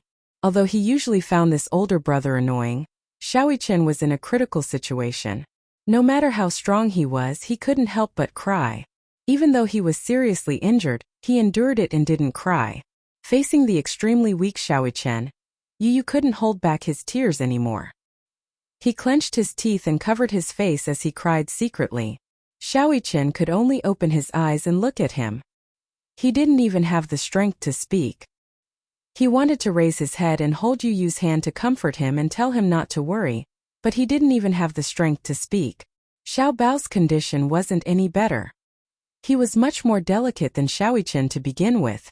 Initially, he was still strong enough to endure the pain of his high fever. However, when he saw Chu Ho, he immediately broke down and sobbed sadly. Mom, I feel terrible. He felt as if his entire body was on fire, but he was also extremely cold. He felt hot with the blanket wrapped around him, but without the blanket he was so cold that he shivered. He didn't even have the strength to get out of bed. Chu Ho rushed over and hugged him tightly. She couldn't bear to part with him. She had secretly asked the doctor about Xiao Bao's condition, but the doctor couldn't be sure. Chapter 45:20. After all, no one was prepared for the sudden onset of the flu. What he meant was that Xiao Bao and Xiao Yichen were in a similar predicament. As for the other children, even though they were not suffering from any symptoms yet, they could not rule out the possibility that the flu virus was still in its incubation stage. Since it was an unknown flu, no one could determine the mortality rate, cure rate, and sequelae of the flu. All they could do was try their best to save the children and study them. Many hospitals in the capital had news of nurses and doctors collapsing. A few nurses' immune systems had deteriorated due to inadequate protection and working overtime. Unfortunately, they were infected. Apart from that, many doctors had been fighting on the front lines for a long time and fell ill from overwork. Some even died on the operating table. The constant news reports made the public anxious and immersed themselves in the fear of the flu. On the streets, in the shopping malls, and in schools, everyone was wearing a mask. Taking the temperature every morning had become a routine. The thermometers in the pharmacies were sold out. In the alleys of the city, everyone was on tenterhooks, afraid that they would fall victim to the flu virus. Even if they could not accept it, they had no choice but to accept it. Yun Shishir secretly cried in the bathroom for a long time. She wiped her tears and applied cold water to her face before walking out of the bathroom. She walked to Xiaoqin's bedside and replaced Yu. Xiaoqin gently held Yun Shishir's hand. He looked at the doctors and nurses who had surrounded the bed and asked nervously, "Mommy, am I going to be quarantined?" "Yeah." Yun Shishir squeezed his palm and choked back her sobs. "It's okay. It's just a small problem. Mommy will wait for you to get better. Okay?" "Yeah, I think it's just a small problem too." Xiaoqin blinked and said disapprovingly, "I'm in good health. How can I be defeated by such a small flu virus?" "Yeah." Yun Shishir nodded her head vigorously as though she was using Xiaoqin's words to convince herself. Xiaoqin couldn't bear to see her holding back her sadness. He pursed his lips and looked at the ceiling to hold back his tears. He was not afraid of getting sick, but he was afraid that Yun Shishir would be worried. She was so fragile. If she worried about him all the time, she would not be able to eat or sleep well. He must not show any signs of weakness, otherwise she would be even more worried. Therefore, Xiaoqin pretended to be relaxed and said, "Mommy, when I leave the quarantine zone, I want to eat your black pepper steak. That will have to wait until you come out. For the sake of Mommy's black pepper steak, I have to work hard to get healthy." Xiaoqin said confidently, "Don't worry, Mommy. I won't make you wait for too long." The doctor and nurse looked at each other and felt a little sad. The nurse walked over and said to Xiaoqin, "Little boy, say goodbye to your daddy and mommy. Okay?" "I don't need to say goodbye." Xiaoqin's voice was a little choked up, but he still said stubbornly, "I'll be back soon." He and Xiao Bao were moved to a gurney and slowly pushed out of the ward. A group of people surrounded them as they walked towards the quarantine zone. 2 hospital beds were pushed to the quarantine zone door, one after the other. Xiao Bao's bed was pushed over to be next to Xiaoqin's. Chapter 45-21. Xiaoqin saw the fear and trepidation in Xiao Bao's eyes. He reached out his hand and said, "Come, hold my hand." Through the mask, Little Treasure winked mischievously at him and held his hand in the same way. Perhaps to Xiao Bao, the flu was just an ordinary cold. It wasn't that serious. However, Xiaoqin was deeply aware of what he and Xiao Bao were facing at the same time. It was a test of life. If they couldn't pass this test, they might not be able to survive. He heard from the doctor that although he had a good physique, he rarely fell sick since he was young. Because of this, his body produced very few antibodies. As a result, his illness came like a landslide. He didn't have many antibodies to defend against the flu virus. Hence he collapsed. The 2 children were sent to the quarantine area. Yun Shishir was distracted all day and all night. She didn't know when Xiaoqin would be able to walk out of the coma. However, at the same time there was good news. Yu Yao's condition was slowly improving. If there were no accidents within a week, he should be able to be discharged. Yu had to be observed for a period of time. During this period of time, Yun Shishir was invited by the company to participate in a charity performance. It was a song that praised the angel in white. It was used to encourage the medical staff on the front line. At the same time, it was used to calm the panic of the public. Yun Shishir suppressed her worry and went to the sound engineer to record a demo. Xiaoqin and Xiao Bao were sent to the quarantine area. The ward suddenly quieted down. Gu Jinglian had been staying in the ward for the past few days. Xiao Bao wasn't around and Muyaja couldn't take care of Yao and Yu on his own. Moreover, Jingqi was also ill. Hence, Gu Jinglian helped to take care of Jingyang. Jingyang was especially afraid of Gu Jinglian. There was a type of person who, no matter how good-looking he was, had an irresistible aura that made people flinch at the sight of him. Gu Jinglian belonged to this type of person. No matter how calm and approachable he appeared, he couldn't hide his sharp aura at all. Every time Gu Jinglian wiped his face, Jingyang would be as quiet as a puppet. He wouldn't move at all. Yu was speechless. Was Gu Jinglian that scary? Why was Jingyang so afraid? For a few days there was no news about Xiao Bao and Xiaoqin's condition. They didn't know if their conditions had improved or worsened. The man looked calm on the surface, but in reality he was more worried than anyone else. Yao and Yu's were. Ichenu's. Yu said. Actually, we seem to have neglected little Ichen. Even if he's my brother, he's not much older than me. He was only born an hour or 2 earlier than me, but he bears more responsibilities than anyone else. As the saying went, the crying child would get candy. However, Xiaoqian was too stingy with his tears. Perhaps Muyaja had given him a special education since he was young. When he was half an adult, he was thrown into a special training camp. He had developed a strong character.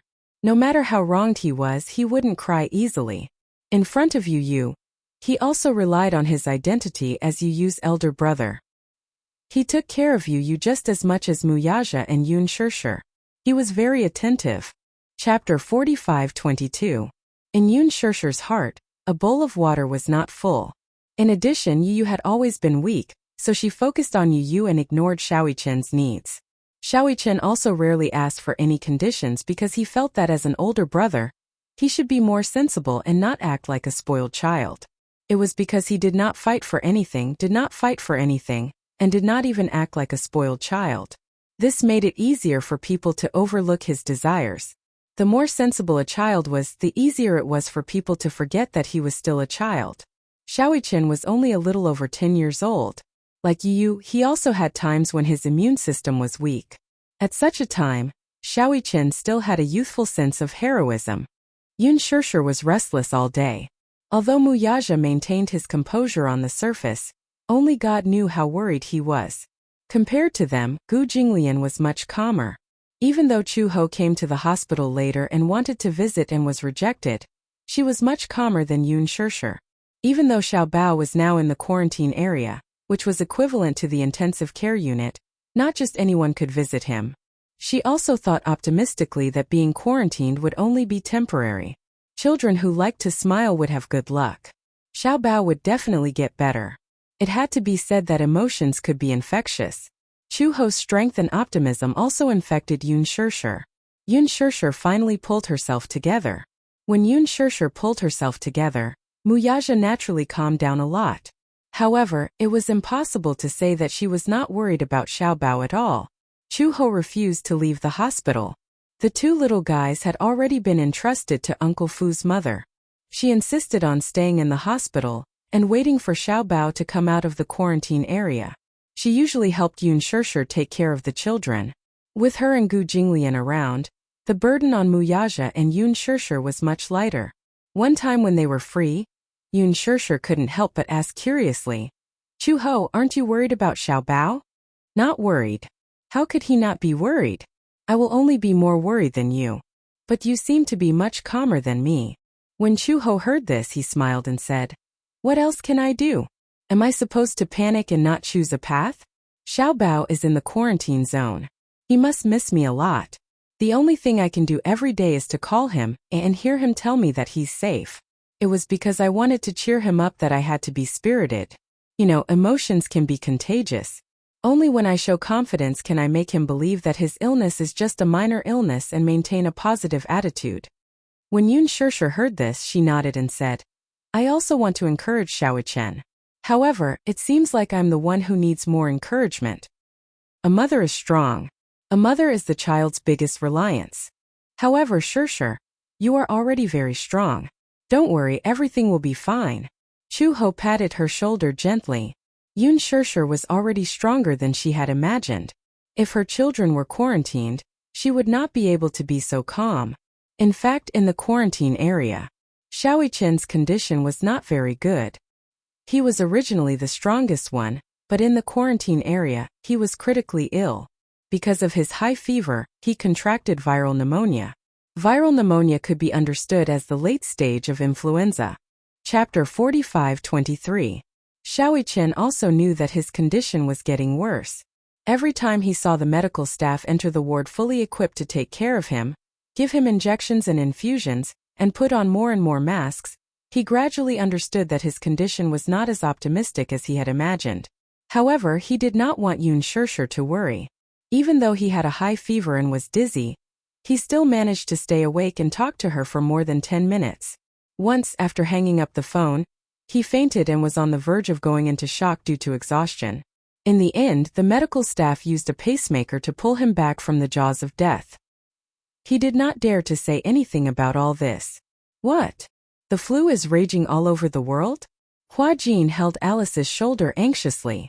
"Is the flu virus serious this time?" I spoke to Yun Shirshir on the phone and she said that all the hospitals are overcrowded. Moreover, the customs all over the world are heavily guarded, and it's very difficult to pass through. Even if one had a fever or a cold one day, they would be quarantined for observation. The whole world was in a state of high alert. This flu is very aggressive and has spread crazily all over the world. According to the researchers, the first case was a person who accidentally ate a piece of infected pork and went abroad for a vacation. This flu is the most contagious among children. Even adults with weak immune systems can't escape from it. Hua Jin said with lingering fear. At first, I thought it was just a common cold. Later I heard that there were already deaths. Now I heard that Xiaoichen's condition is very serious. Yue Yao and Yu are still quarantined in the hospital. I wonder how they are doing. Initially, when he found out that the 3 little guys were infected with the flu, he was in a hurry to go back. However, the customs clearance was very strict. Anyone with the slightest sign of a cold would be quarantined. Even those who seemed to be perfectly healthy had to go through health procedures. The global tourism industry was in a terrible downturn. Because of this flu, all the industries in the world were facing huge losses. So far, there have been hundreds of deaths around the world. Among them, there are many doctors who died in the line of duty. Hua Jin was a little restless. By the way, is there any news from Gongjie recently? Alice shook her head. Thanks to the flu, there's been no news from Gongjie. So far, we haven't gotten any news about him. He can't be trapped in another country's territory, right? It's not impossible. Alice was also worried. But don't worry too much. Do you think Gongjie might have accidentally contracted the flu? After all, the flu is raging all over the world now, and many people are infected without any precautions. How would I know? I'm not one of his immune cells. Alice narrowed her eyes and changed the topic. You seem to be very concerned about him. Aren't you worried? Alice replied truthfully. I'm worried. How could he not be worried? It was just that she wasn't as obvious as he was. Hua Jin disagreed. Isn't it normal to be worried? Alice said. Don't worry. With Gongjie's physique, he'll definitely. Chapter 45-24. Alice widened her eyes in shock. What? Don't raise flags. Flag? What flags? What did he mean by that? Haven't you heard of it? In many television dramas, the general would say to his childhood sweetheart, when I'm done with this war, I'll come back and marry you. And then? Hua Jin looked gloomy. And then the general never came back. He died on the battlefield. Alice was speechless. Look, Shirshir also said that with Xiaoichen's amazing physique, he won't fall sick easily. Look, his illness came like a landslide. He's completely quarantined now. Shirshir can't even see him more than a few times now. Alice licked her lips awkwardly and started to fidget. Pooh. She hurriedly spat it out. Hua Jin slumped on the sofa. He wanted to go back to China, but he couldn't. He didn't know where Gongjie was. Although it was absolutely safe here, he couldn't go anywhere else. Anxiety. Anxiety. It was another torturous few days. There was good news from the hospital. The authoritative professor had already extracted the influenza virus DNA in the research lab and put it into the research of a vaccine. Everyone was looking forward to the development of a vaccine to cure this influenza virus as soon as possible. Chu Ho inquired about Xiao Bao's condition from the office. Compared to Xiaoichen, Xiao Bao's condition was gradually stabilizing. You should be on good terms with Muichen's parents, right? The doctor asked in a roundabout manner. Chu Ho nodded. She came to the office alone. Yun Shirshir didn't come with her. Hence, the doctor told her everything. Compared to Xiao Bao, Muichen's condition doesn't seem to be as optimistic. A child with the same condition as him has unfortunately passed away this morning. Chu Ho's expression froze when she heard this. What do you mean by that? I want her to be mentally prepared, but I don't dare to say this in front of her. Chu Ho's gaze fell on the stack of files beside the doctor's hand. On top of it was a report on the donation of a body for medical research. In the H column, the person who wrote it was only 7 years old. This file should be from the child who passed away this morning from the flu that the doctor mentioned. Only 7 years old, he was still so young. He was about the same age as Xiao Bao. Chu Ho felt her heart ache just thinking about it. If she were in their shoes, She really couldn't imagine how the child's parents endured the pain and signed the agreement to donate the body. The doctor looked at the report and let out a long sigh. There were obvious traces of tears at the corner of his eyes. She was a very lovely girl. Before she died, she said that her wish was to eliminate this influenza. Her parents are university professors. After learning of their daughter's wish, they signed the donation agreement. Chu-ho clenched her fists. She calmed herself down and asked, "Then, Xiaoyi-chan, is his condition that serious too?"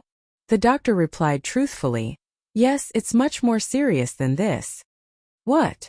Xiaoyi-chan's condition was worse than this girl's. Then wouldn't it be very dangerous? That was impossible. When he was video chatting with Yun Shishir, he clearly appeared to be very relaxed. Chapter 45-25. There were no signs at all. For some reason, Chu-ho's heart sank. Xiao Bao's condition had stabilized, but for some reason, because of Xiaoyi-chen, she couldn't feel happy or excited at all. She really liked Xiaoyi-chen. Back then, Gu Jinglian had also mentioned this child. In order to protect Lisa and Yu, Xiaoyi-chen had sacrificed an unimaginable amount of effort. Why was the illness so unfair to this sensible and obedient child? When Chu-ho returned to the ward, Yun Shishir had just finished washing the clothes. When she saw Chu-ho, she quickly went up to her and asked, "Chu-ho, have you asked the doctor? How's Xiao Bao's condition?" When Chu-ho saw her, she didn't know how to answer. She could only smile and say, "The doctor said that Xiao Bao's condition has stabilized." Really? Yun Shishir's eyebrows relaxed happily. She was genuinely happy for her. That's great. Does this mean that if there are no accidents, Xiao Bao will be able to leave the quarantine area soon? Before the vaccine is developed, we can't be sure.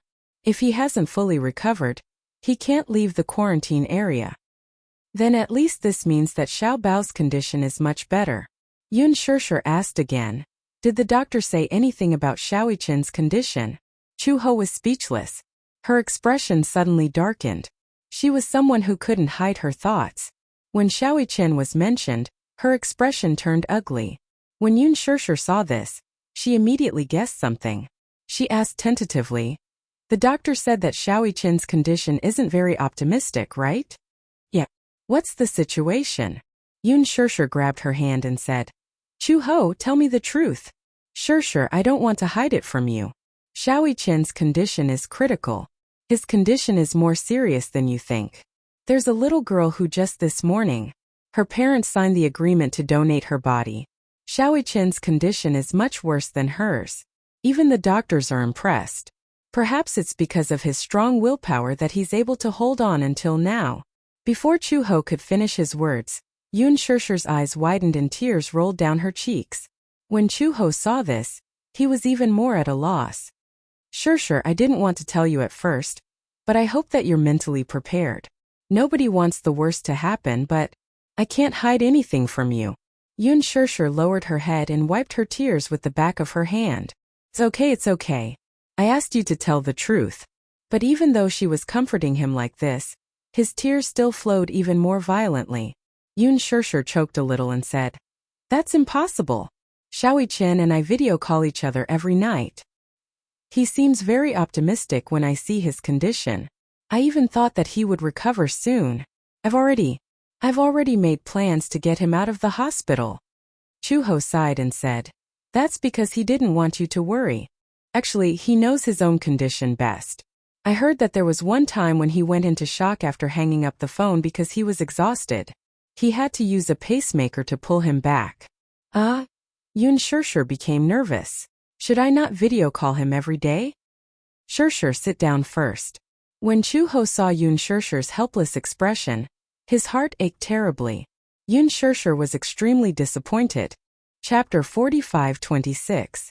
In front of Chu-ho, Yun Shishir wanted to remain calm. However, when she thought about how Xiaoyi-chen had forced himself to smile during the video call, the more sensible he was, the more her heart ached. When she thought about the possibility of losing him, the memories of the past resurfaced. Or perhaps when she was about to lose him, she regretted not doing enough and had many regrets. She broke down and covered her face as she let out a suppressed cry. When Chu-ho saw this, his heart ached unbearably. She might not be able to empathize, but if the doctor told her today that Xiao Bao's condition was getting worse, she might break down even more than Yun Shirshir. How is that possible? Yun Shirshir couldn't figure it out. Shock. How could his condition be so serious? If it's already this serious, why didn't the doctor tell us? Chu Ho's expression was solemn. What's wrong with Xiao Chen? Suddenly, Yu Yu's startled voice came from the door. Shock? What shock? Yun Shirshir raised her head in shock and looked in Yu Yu's direction. However, she saw him holding Yue Yao's hand and standing at the door with a stunned expression. His fingers, which were holding the door frame, were trembling uncontrollably. Mommy, what's wrong with Xiao Chen? Didn't you say that if there were no accidents he'd recover soon? She didn't know when he had stood at the door, nor did she know how much he had heard. Yun Shirshir was a little flustered. Yu, don't be nervous. I heard everything just now. Yu said directly, I heard you guys say that Xiao Chen's condition is very dangerous. What's going on? Yun Shirshir bit her lip and didn't say anything. Mommy, tell me. Yu walked over quickly. Wu Yao was also frightened. Tears fell from her eyes. Children did not know how to hold back. Wah! She cried. Chu Ho was completely flustered. He hurriedly walked over and picked up Yue Yao. Yue Yao, don't cry. I don't want you. I want Big Brother. As Yue Yao spoke, she couldn't stop crying. She clenched her fists and kicked her legs. I miss Big Brother. I want to see Big Brother. I haven't seen him for a long time. Oh, I want Big Brother. Yu grabbed Yun Shirshir's hand tightly and almost interrogated her. Mommy, tell me. I don't know. I really don't know anything. What's going on with Xiao Chen? I don't have any information at all. When Yu heard this, he frowned. His eyes flickered for a moment before he turned around and rushed out of the ward. Yun Shirshir chased after him, only to see him rushing towards the doctor's office. Doctor! He rushed to the door of the doctor's office. Without knocking, he pushed the door open and entered. The doctor was sitting in front of the desk. In front of him sat a young couple who looked very down. When Yu saw this scene, his heart skipped a beat. He didn't know why, but he immediately suppressed it. Yu, what's the matter? When the doctor saw him, he looked concerned. What happened? Where's my brother? Yu walked over and glanced at the young couple. He saw that their eyes were red, and it was obvious that they had been crying not long ago. When he saw the donation agreement on the table, his face turned pale with fright. Chapter 45:27. When the woman saw Yu, she seemed to be reminded of her daughter. She broke down and cried, Boo-hoo! I don't want to have another child. I've already lost Duo. She's still so young.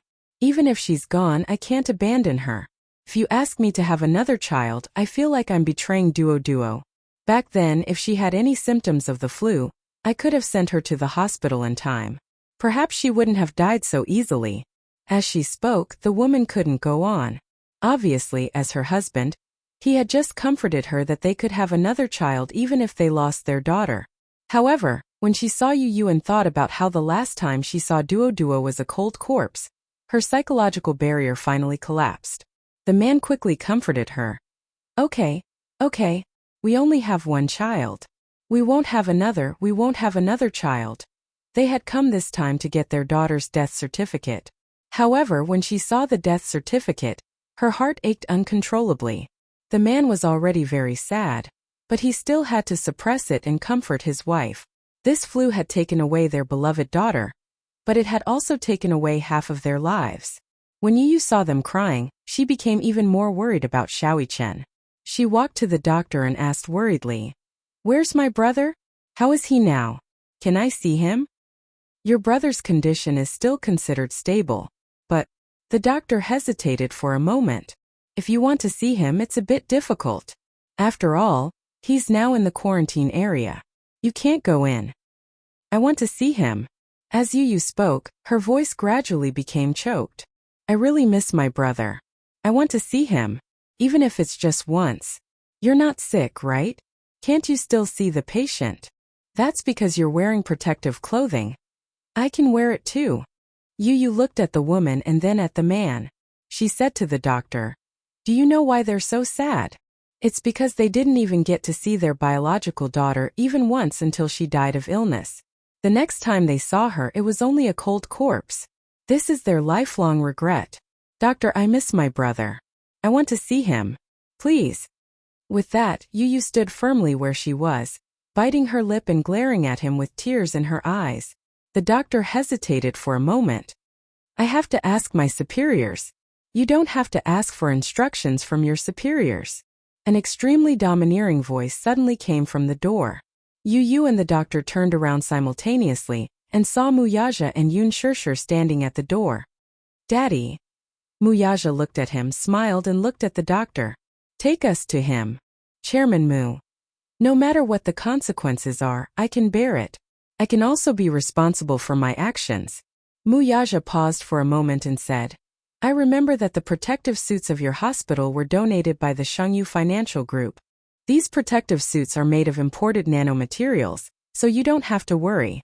Don't let us, the family members, bear the burden of regret because of your courtyard's superficial words. Sigh. The doctor finally sighed. All right. However, I still have to ask for instructions. My authority is limited. My words don't count. Then please take me to see the director. Okay. Wuxia followed the doctor. Chapter 45:28. The woman who had lost her daughter was crying so hard that she was about to faint. Her tears seemed to have dried up overnight. She could no longer cry, but she was still crying so hard that her whole body was twitching. Streaks of red tears could be seen on her face. How did this happen? The woman said sadly. I thought that everything would get better. Sob, sob, sob, sob. Yun Shishir wanted to comfort her, but she felt that she was in no position to do so. If she were in this woman's shoes, she would have fainted from crying. When a person was really sad, what they needed was not someone to comfort them, but a shoulder to lean on or to cry with them so that they could vent all the sadness in their heart through their tears. This was good too. After a while, Wuxia finally returned. Yun Shishir stood up excitedly when she saw him. What did he say? The hospital director has agreed. We can go in and visit Shaoqian now. But Yuyao can't go in. Okay. Even if Yuyao can go in, I won't agree. She didn't even want Yu to go in with them. However, Yu must be worried sick about Shaoqian. If she didn't let him in, he would definitely be angry. After receiving instructions, the three of them couldn't wait to go to the quarantine area. They changed into sterile protective clothing and followed the doctor into the quarantine area. In fact, the quarantine area wasn't as scary as they had imagined. However, because the influenza virus was airborne, everyone who entered and left the quarantine area had to wear thick protective clothing. Even so, there were rumors that some doctors and nurses had died at their posts because they were too tired and didn't take proper protective measures. The first room in front is Muichin's bed. When Yu heard this, he immediately let go of Yun Shishir's hand and ran into the room. When he opened the door, he saw that the heater was turned on. Moreover, he was wearing a mask, so his vision was foggy. Yu didn't have time to wipe the fog off the soft glass and ran to the bed. Shaoqian was lying on the bed with his eyes closed. It was hard to tell if he was awake or asleep. He walked over, and the sound of footsteps startled him. Shaoqian finally opened his eyes. When he saw Yu, he was shocked. Yu. It's me, brother. He called out. Shaoqian felt like he was in a fantasy. Firstly, this was the quarantine zone. How could Yu come in so easily? Secondly, how could this brat obediently call him big brother? Shaoqian mumbled to himself in a daze. Am I dreaming? Idiot, it's not a dream. It's not just me. Before he could finish speaking, Shaoqian saw Wuxia and Yun Shishir enter the room. He was even more dumbfounded. Just as he was about to speak, he started coughing violently. Cough, cough, cough. He couldn't stop coughing. When Yu saw this, his heart ached and he was angry. Don't talk anymore. Didn't the doctor tell you to lie down properly? I'm not dreaming, am I? Shaoqian was suspicious again. He stammered. How could a brat like you be so obedient and call me big brother? Yu didn't know why, but Shaoqian's words sounded like he was teasing him. However, he didn't know why his eyes started to sting. Chapter 45:29. Was he that bad in the past? Yu's tears flowed uncontrollably. Choking, he said, Bro, If you can't hear enough, I can keep calling you. You. When Xiaoqian saw that Yu was crying, he was at a loss. He felt helpless and tried hard to wipe his tears. However, Yu was wearing a sterile gown and his eyes were like soft glass. There was nothing he could do. He could only say sadly, "Don't cry. I was just joking." After a pause, he looked in the direction of Muyaja and Yun Shirshir. "What's wrong with you guys? Why are you in the quarantine zone? You're making such a big fuss. I'll think that you're here to say goodbye to me. Don't say such depressing things." Yu pouted and pinched his cheeks gently. Because Xiaoqian was sick, he could not bear to use too much strength. "Who's here to say goodbye to you? We just miss you." Yu's words shocked Xiaoqian. Oh my god. Was this the arrogant Yu who always said one thing and meant another? She actually told him that she missed him without any hesitation. This was too much. Xiaoqian pretended to be relaxed. "There's no need for that. I'm actually doing quite well. The doctor said that my condition is slowly stabilizing." "You're lying." Yu pouted. "The doctor said that a little girl whose condition was not as serious as yours had already passed away." Xiaoqian let out a short sound. He looked at Yu in shock and disbelief. "Are you talking about Duo? Yeah. I don't know if it was this morning or yesterday. Her parents just signed the donation agreement. No wonder I haven't seen her for a few days." Xiaoqian felt a wave of regret. When he heard that Duo's parents had signed the donation agreement, he could not help but ask, "Did she really listen to me and donate the body for research?" "What did you say?" "I said." Xiaoqian licked his lips and said straightforwardly, "If I really can't be cured because of this flu, I'll donate my body so that the doctors can develop a vaccine as soon as possible. This flu is too annoying. If I die because of it, it won't have a good time either." Xiaoqian's original intention was to lighten the mood. However, his brain was clumsy and his mouth was thick. The words that came out of his mouth were not very pleasing. Yu pinched his lips and said, "Don't talk about death all the time. When did I say that all day long?" Xiaoqian pushed Yu's hand away and explained, "This isn't bad luck. Everyone who enters this quarantine zone is seriously ill. I also want to get better quickly, but my body isn't working well. There's nothing I can do." When Yu heard this, he suddenly hugged him sadly. "I don't care. You have to get better quickly. This is an order." "Oh." Xiaoqian looked at Yu and sighed helplessly. He gently patted his head and said, "Okay, I'll do as you say, Master Yu." Muyaja and Yun Shirshir looked at the two little guys who were deeply affectionate and were extremely touched. Yun Shirshir walked to the bedside and asked worriedly, "Why did you lose so much weight? I heard from the doctor that you have a bad appetite." "It's not that I have a bad appetite." Chapter 45-30. Yun Shirshir's heart ached for him. No wonder he had lost so much weight. It wasn't like he had lost weight in a day or two. Had he been like this for so many days? Had he vomited after eating? Xiaoqian looked at Yun Shirshir and asked worriedly, "Mommy, did the doctor say that my condition is very serious?" Yun Shirshir could only sigh, not knowing how to answer. Yu was extremely straightforward. "The doctor said that your condition is very serious. He even said that you went into shock once. If it wasn't for the timely rescue, you might have." Xiaoqian heaved a sigh of relief when he heard this. "It seems like I'm quite lucky." Xiaoqian was naturally optimistic. Even when he heard that he had almost died, he looked indifferent. Yu's heart ached when she saw this. Xiaoqian suddenly said, "Oh yes, Mommy, can I ask you for a favor?" Yun Shirshir looked at him in confusion. "What is it? What do you want me to do? If I'm like Duo, can you help me sign a donation agreement?" Yun Shirshir's body trembled uncontrollably when she heard this. Tears rolled down her cheeks at once. Xiaoqian suddenly felt a little guilty. "I didn't mean to make Mommy sad. It's just that the doctor said that my condition isn't optimistic, so I was thinking that if there's really no other way, can I be like Duo and donate my body to the hospital?"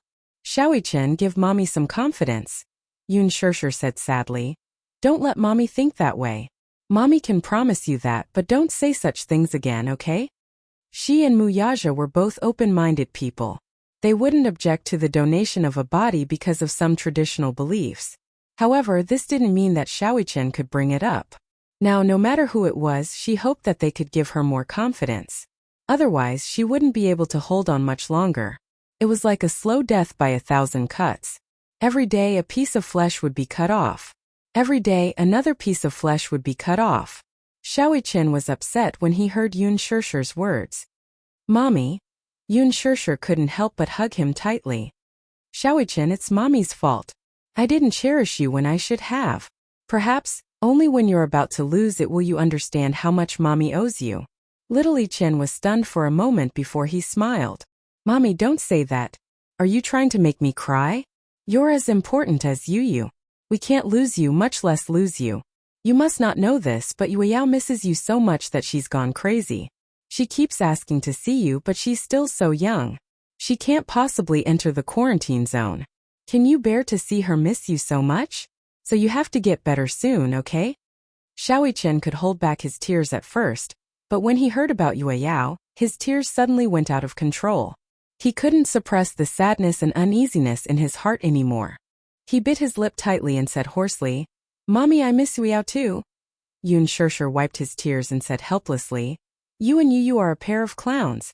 You're always fighting and can't seem to get along well. Didn't you see how Yu slammed the doctor's table just to see you? Xiaoqian turned to look at Yu, but he turned his face away. His cheeks were red. No, don't listen to Mommy. Chapter 45-31. Xiaoqian knew that Yu didn't mean what he said, but he was very touched that Yu was willing to do so for him. It's better not to enter the quarantine zone. Xiaoqian said to Yu, I feel that it's very risky.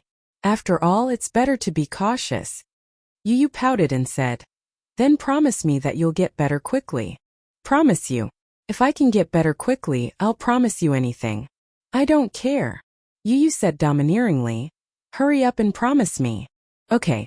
Xiaoqian rubbed his head and pouted. Promise you. Promise you. The three of them couldn't stay in the quarantine zone for too long. Yun Shishir reminded Xiaoqian repeatedly before leaving with Muyaja, and Yu reluctantly. At the same time at Hurricane Group, Alice suddenly received news about Gongjie.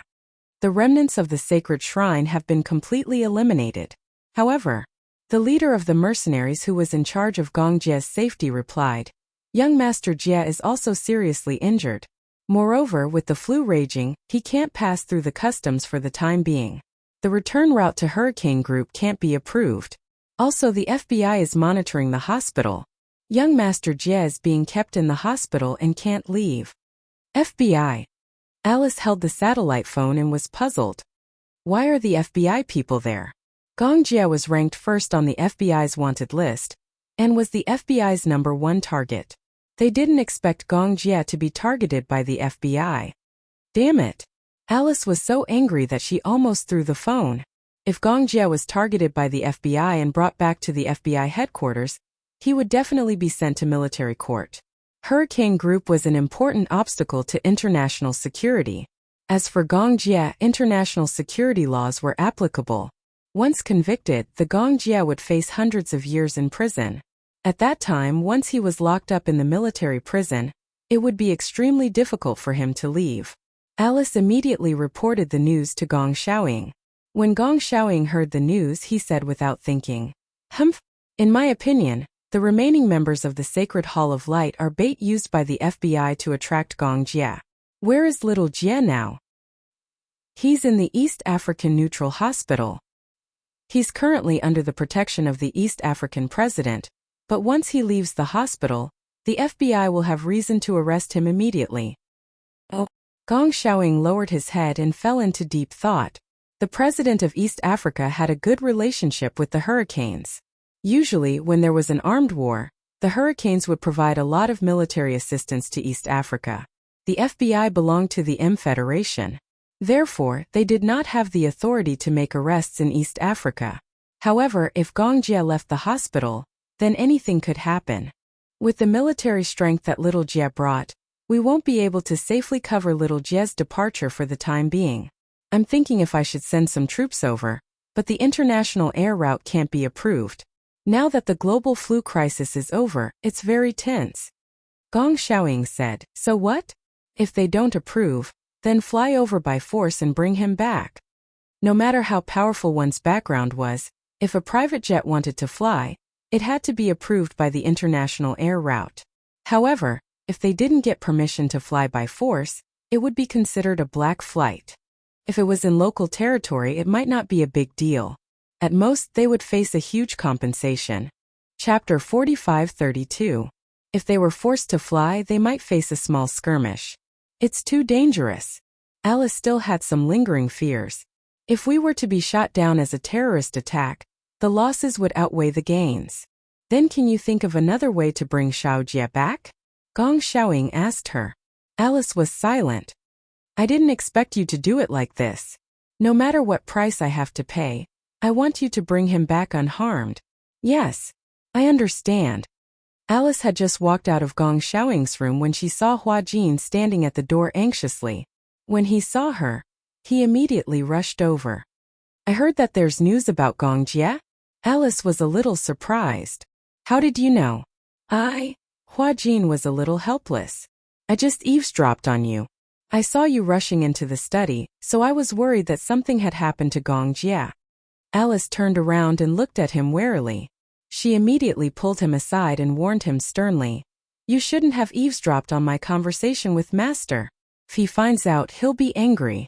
Moreover, you're not a member of Hurricane. You shouldn't have eavesdropped on my conversation with him. But you didn't tell me anything. I didn't have time. It was an emergency. Hua Jin lowered his head. Sorry. After a pause, he said, I just heard you say that there's news about Gong Jie. Yeah, but he's injured. Injured? Hua Jin was even more nervous now. He grabbed her shoulders tightly. Is it serious? Is it life-threatening? It's not a big deal if he's injured, but he's being targeted by the FBI.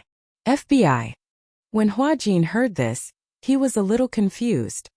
What's wrong with the FBI? From what he knew, or perhaps it was because he had been taught in movies, the FBI was the righteous party. Alice narrowed her eyes and looked at him, guessing what he was thinking. Do you think that the FBI is no big deal? That they're the righteous party and won't do anything to Gong Jie? Yeah, what else? You seem to have forgotten. Alice reminded him faintly. Hurricane is not the righteous party. Xiaojie is the crown prince of Hurricane, and is also a thorn in the side of the Federal Security Organization. If the FBI catches Xiaojie, he'll definitely be sent to the military court. Military court?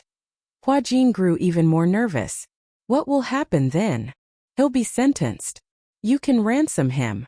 Do you think the international court? Hua Jin was even more confused now.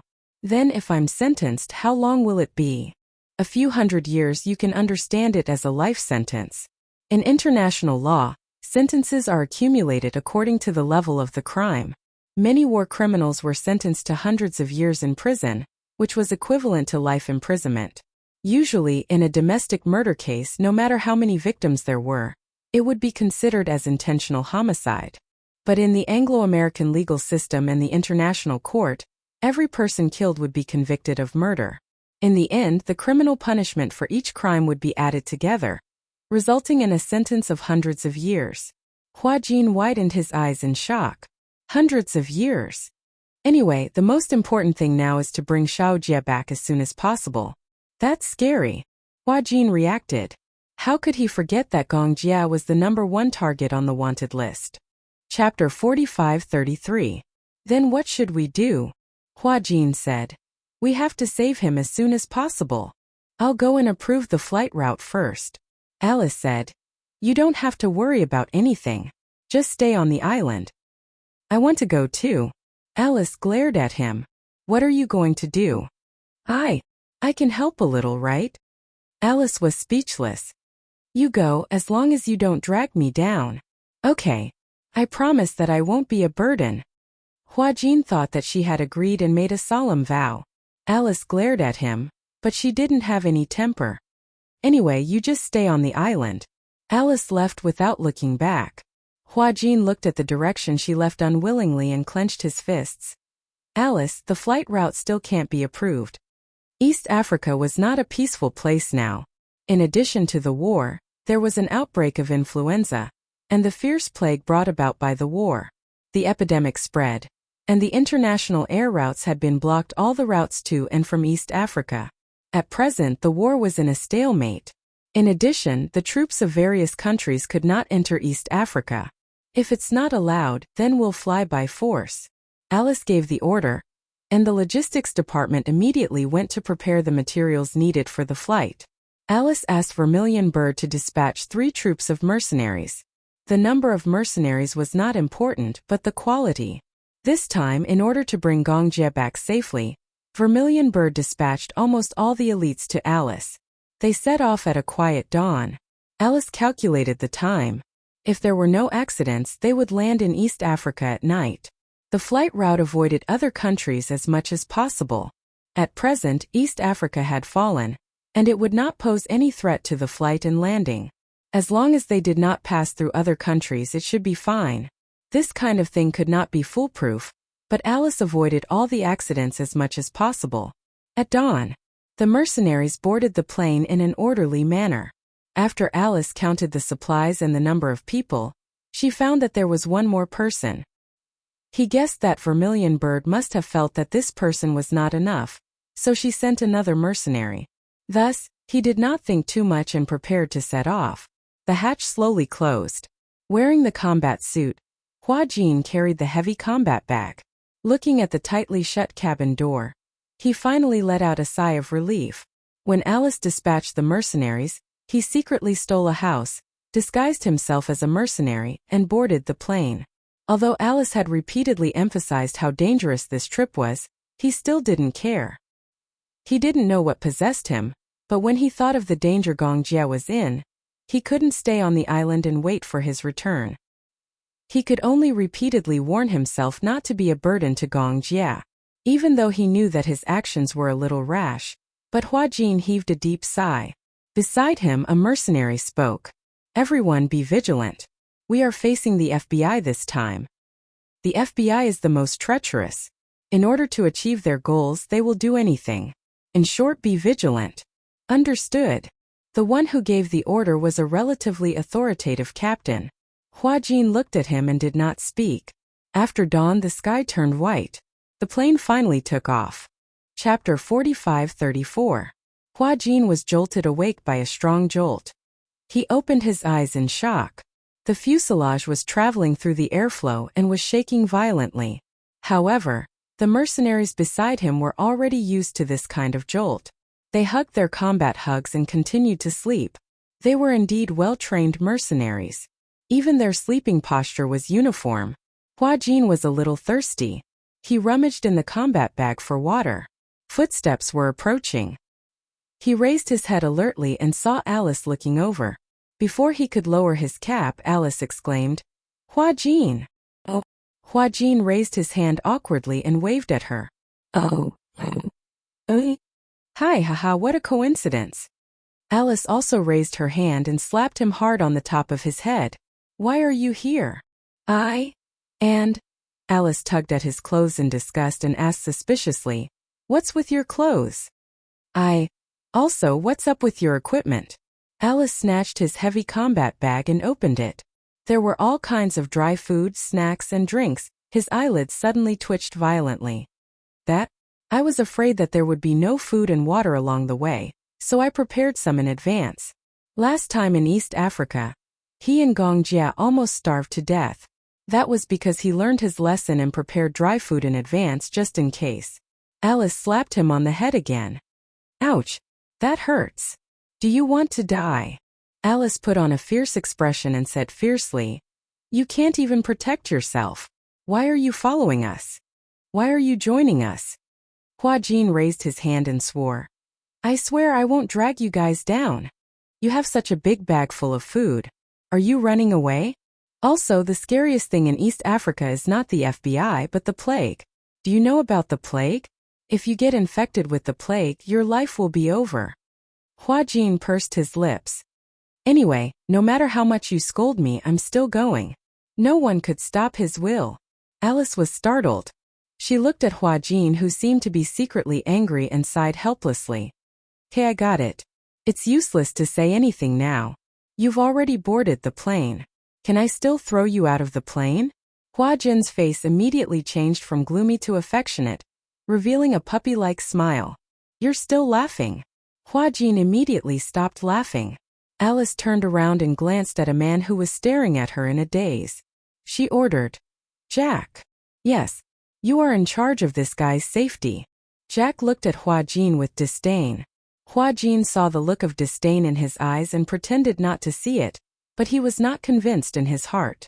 Was he that weak? Did he have to look at him with such disdain? "I don't need anyone to protect me. I can protect myself." Hua Jin patted his combat bag and said, "I brought my own gun." Oh. When in danger, he would never give in. If he was not convinced, he would fight. Alice slapped him again. "Since you're on the plane, you have to obey all orders. Otherwise, if you piss me off, I will really throw you out of the plane." She looked at Hua Jin with a threatening gaze. Chapter 45-35. There wasn't a single light in the hospital ward. The curtains were all drawn, blocking out the bright sunlight outside the window. Gong Jie stood by the window and gently lifted a corner of the curtains. With a strong ray of light, he immediately caught a glimpse of a few blonde men in casual clothes walking back and forth below the hospital. No matter how the FBI disguised themselves, their appearance was too obvious among the tan doctors and nurses. This group of people had been loitering around the hospital floor for so long. It was said that the FBI had gathered elites with high IQ, but in his opinion their IQ was lacking. However, a fool couldn't win against a large number of people. This time the FBI had sent over 30 fully armed people. They were determined to arrest him and bring him back to the military court. He put down the curtains and turned around. In the room, a few mercenaries were sitting on the sofa, playing with the guns in their hands. "Young Master Jie, your injury hasn't healed yet. Go back to bed and lie down." Gong Jie returned to the bed and sat down. "When will Alice arrive?" "If there are no accidents, she should arrive in East Africa tomorrow."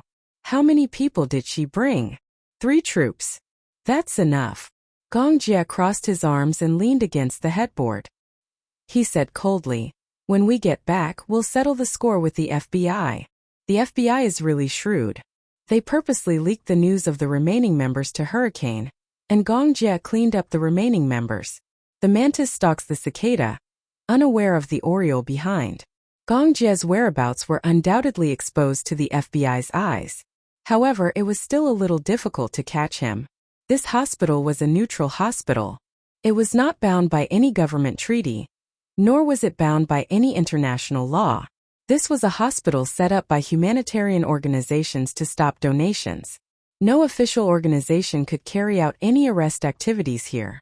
The FBI was backed by the Federation, so they had no right to arrest anyone in the hospital. However, it was obvious how determined the FBI was to catch him. If he didn't leave the hospital, they would wait at the door. Was Gong Jie going to stay in the hospital for the rest of his life? Thus, the FBI waited at the hospital all night. Originally, Gong Jie didn't care about the FBI. However, after eradicating the remnants of the Sacred Halls sect, the mercenaries he brought out were greatly weakened. If they were to clash head-on with the FBI, the gains would not make up for the losses. The plane landed smoothly at the airport in East Africa. Instead of calling it an airport, it would be more accurate to call it a wasteland. Previously, the armed forces had wantonly bombed the railways, airports, and all the transportation fortresses into ruins. The plane hovered over the ruins for a long time before landing on a grassy area next to the airport. After the plane landed, everyone got off the plane. Looking at the devastated airport, no one was surprised. They were used to war. Only Hua Jin. He was stunned by the scene in front of him.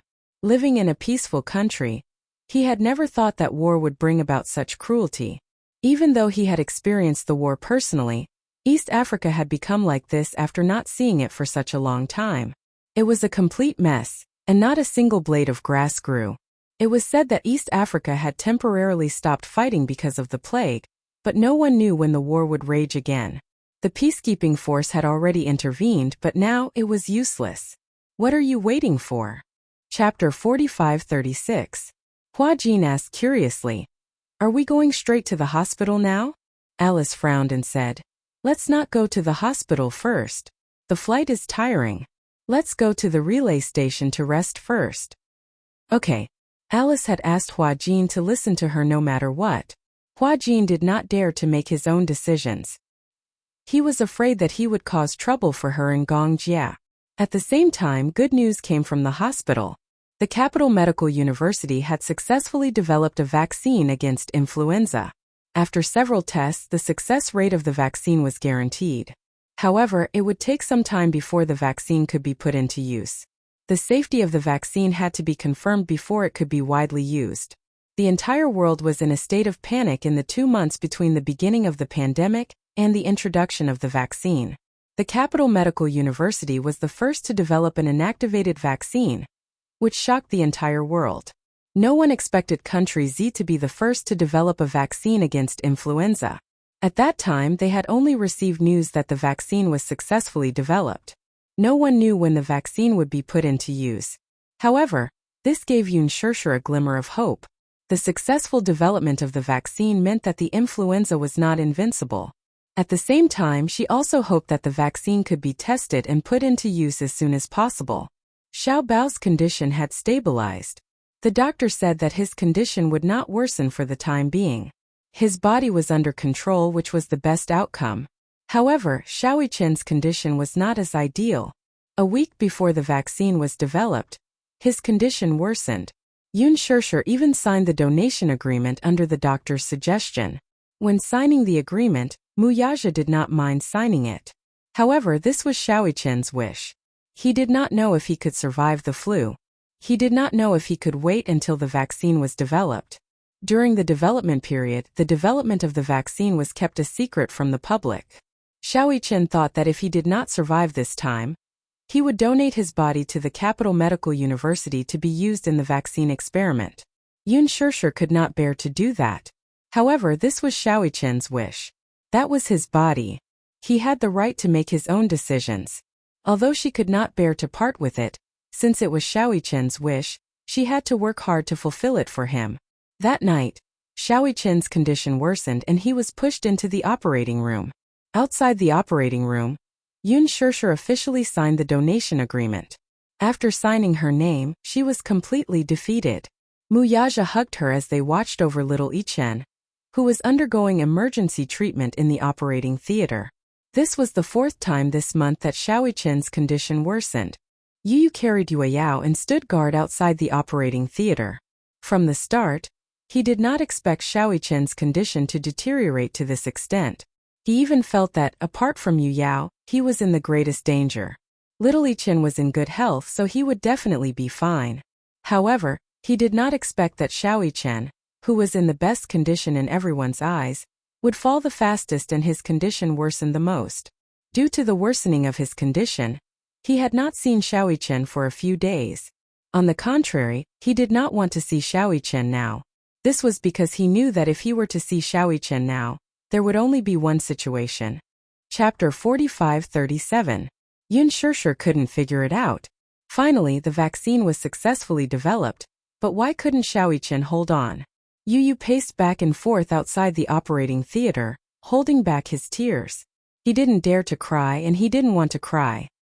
He was afraid that if he cried and shed tears, little Chen would really leave him. Why should he cry when it wasn't confirmed yet? Yu forced himself to calm down. He turned to look at Yun Shirshir, who was covering her face and waiting anxiously. However, he couldn't comfort her. Even he himself was worried sick. How could he pretend to be calm and comfort mommy? Xiao Chen, didn't you always say that we have telepathy? Yu stared at the door of the operating theater and thought to himself, you always said that we don't have telepathy, so I definitely don't care about you. Can you hear my voice now? On the operating table, Xiao Chen lay weakly on the operating theater. His body was covered with machines and an oxygen respirator. He could vaguely hear a voice calling out to him. Xiao Chen, can you hear my voice? Xiao Chen opened his eyes wide. Even though the operating lights were glaring, he still opened his eyes wide. It was Yu's voice. He heard Yu's voice. Yu. He struggled to get up, but the nurse pressed him down. Don't be agitated. Doctor, why did the patient suddenly get up? He opened his eyes. He seems to have regained consciousness. The doctors and nurses gathered around. They were a little uneasy when they saw Xiao Yichen's eyes wide open. Could it be the final radiance of the setting sun? Check the patient's heart rate and blood pressure immediately. Doctor, it's not good. His blood pressure is dropping rapidly. His heart rate is also declining. Resuscitate him immediately. Mu Yichen listened carefully. There was a flash of white light. Xiao Yichen opened his eyes again. However, he was in a daze when he saw an empty darkness. In the darkness, he could vaguely see a thin figure standing there. He was a little confused and couldn't help but walk closer. As for the shadow in the camera, it swayed slightly and actually walked towards him. Xiao Yichen was a little alarmed. He took half a step back until Yu Yu's figure became clearer. Yu. Xiao Yichen's eyes. In his chaotic dream, he even forget that he was still lying on the operating theater. Since last night, after his condition had worsened, he had been having many dreams. In a trance he felt that he was in reality for a moment, and in an illusion for a moment. He was gradually unable to distinguish between reality and illusion. When the boy saw him, he ran over excitedly and hugged his shoulders. You're not allowed to leave us. Do you understand?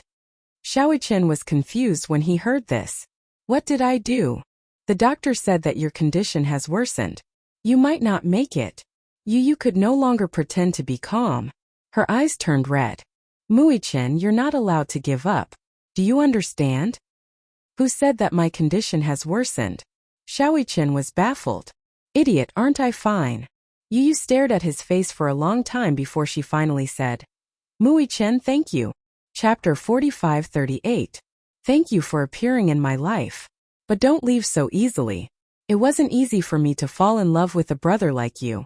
Are you going to abandon me for no reason? Yu was a little agitated. Mu Yichen, can you work harder? I heard from Mommy that the Capital Medical University has already developed a vaccine for this influenza. You have to hang in there, don't give up now. When Xiao Yichen heard this, he finally understood what was going on. He looked around and realized that this world wasn't the real world. And Yu wasn't really standing in front of him. It was probably just an illusion. He was critically ill. Was it that serious? He had been in a coma for a long time. Even before he was critically ill, he had been in a coma for a long time and had been relying on the nutrient solution to sustain his life. Perhaps he had been too careless in the past. He had always thought that this influenza virus was probably just a relatively serious cold.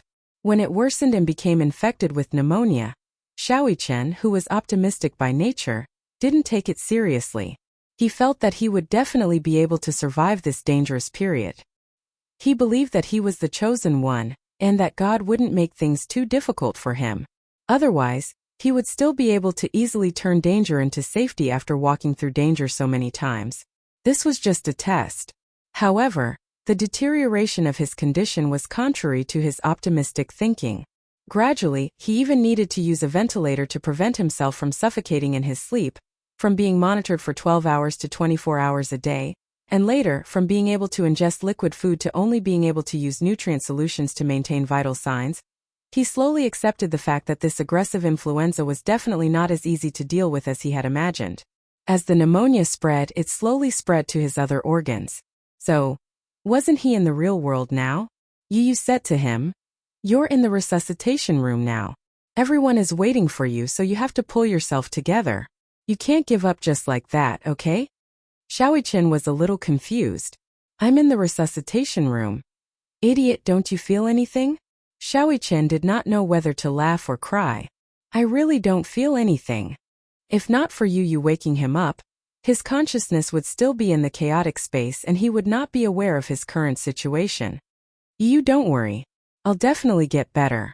That's all talk, I don't believe it. Yu suddenly smiled with tears in her eyes and stretched out her pinky finger. Unless you pinky swear with me. Pinky promise. When Xiao Yichen saw this, he smiled helplessly and stuck out his pinky. I really don't know what to do with you. Let's pinky swear then. Pinky promise. Don't change your mind for 100 years. After Xiao Yichen finished speaking, He couldn't help but ask curiously. You, I'm a little curious. You said pinky swear, but why did you have to hang yourself? And not to change for 100 years? Don't tell me that I have to hang myself for 100 years if I promise something to someone? Because, Yu rolled her eyes and explained helplessly, hang yourself refers to the amount of strings of money in the past. For example, a string of coins. In ancient times, copper coins were not easy to keep, so they were strung together with a string so that they would not fall. Hang yourself was a metaphor for making a decision and not changing it. Do you understand? Okay. Chapter 45-39. You're obviously keeping me in suspense. Yes, I'm keeping you in suspense. Come and chase me if you can. Yu ran far away. Xiaoqian could not help but chase after him. However, he saw a ray of white light at the end of the tunnel. It was getting bigger and bigger. Yu's figure gradually disappeared into the white light without a trace. Xiaoqian chased into the depths of the white light. He felt his entire body being enveloped by a scorching light. His body gradually rose into the air. It was as if he was in the depths of an invisible sea. He was slowly floating to the surface. At this moment, it was as if an invisible hand was pulling him down by his ankle. Xiaoqian kicked with all his might, trying to break free from the restraints on his ankle. However, the hand refused to let go. Xiaoqian paddled with both hands, trying to float to the surface. However, no matter how hard he tried, he could not break free from the hand. He gradually sank deeper and deeper. Let go. He kicked with all his might. Finally, the hand let go. Xiaoqian took the opportunity to swim to the surface of the sea. He looked up, but all he could see was white. Then, he felt as if his soul was being sucked up by a powerful force. Beep, sizzle, thump. His body fell back onto the bed. Xiaoqian suddenly opened his eyes. A thick layer of mist covered his breathing mask. The doctor was holding the pacemaker. When he saw that Xiaoqian had finally opened his eyes, he asked in surprise, "How's his blood pressure? What's his heart rate?" His heart rate is gradually returning to a stable level. His blood pressure is slowly decreasing. The doctor opened Xiaoqian's eyes and shone his pupils. He finally heaved a sigh of relief. Little guy, you gave us all a fright. Don't make such jokes in the future. It's a miracle that he woke up. He's already been in the jaws of death for a few rounds. The other side refused to take him in, so he had to come back. Haha. Xiaoqian's life was finally out of danger. The atmosphere in the operating theater gradually relaxed. Don't scare us like this again. You know, you're the little celebrity of our quarantine zone. No one wants anything to happen to you. One of the nurses who doted on Xiaoqian the most walked over and gently tugged at Xiaoqian's hand. That's right, Xiaoqian. Promise us, okay? Once the vaccine is out, you'll be able to leave this place safely. Xiaoqian was extremely weak. He struggled to break free from the hands of the Grim Reaper, using almost all of his strength. At this moment he could only nod slightly.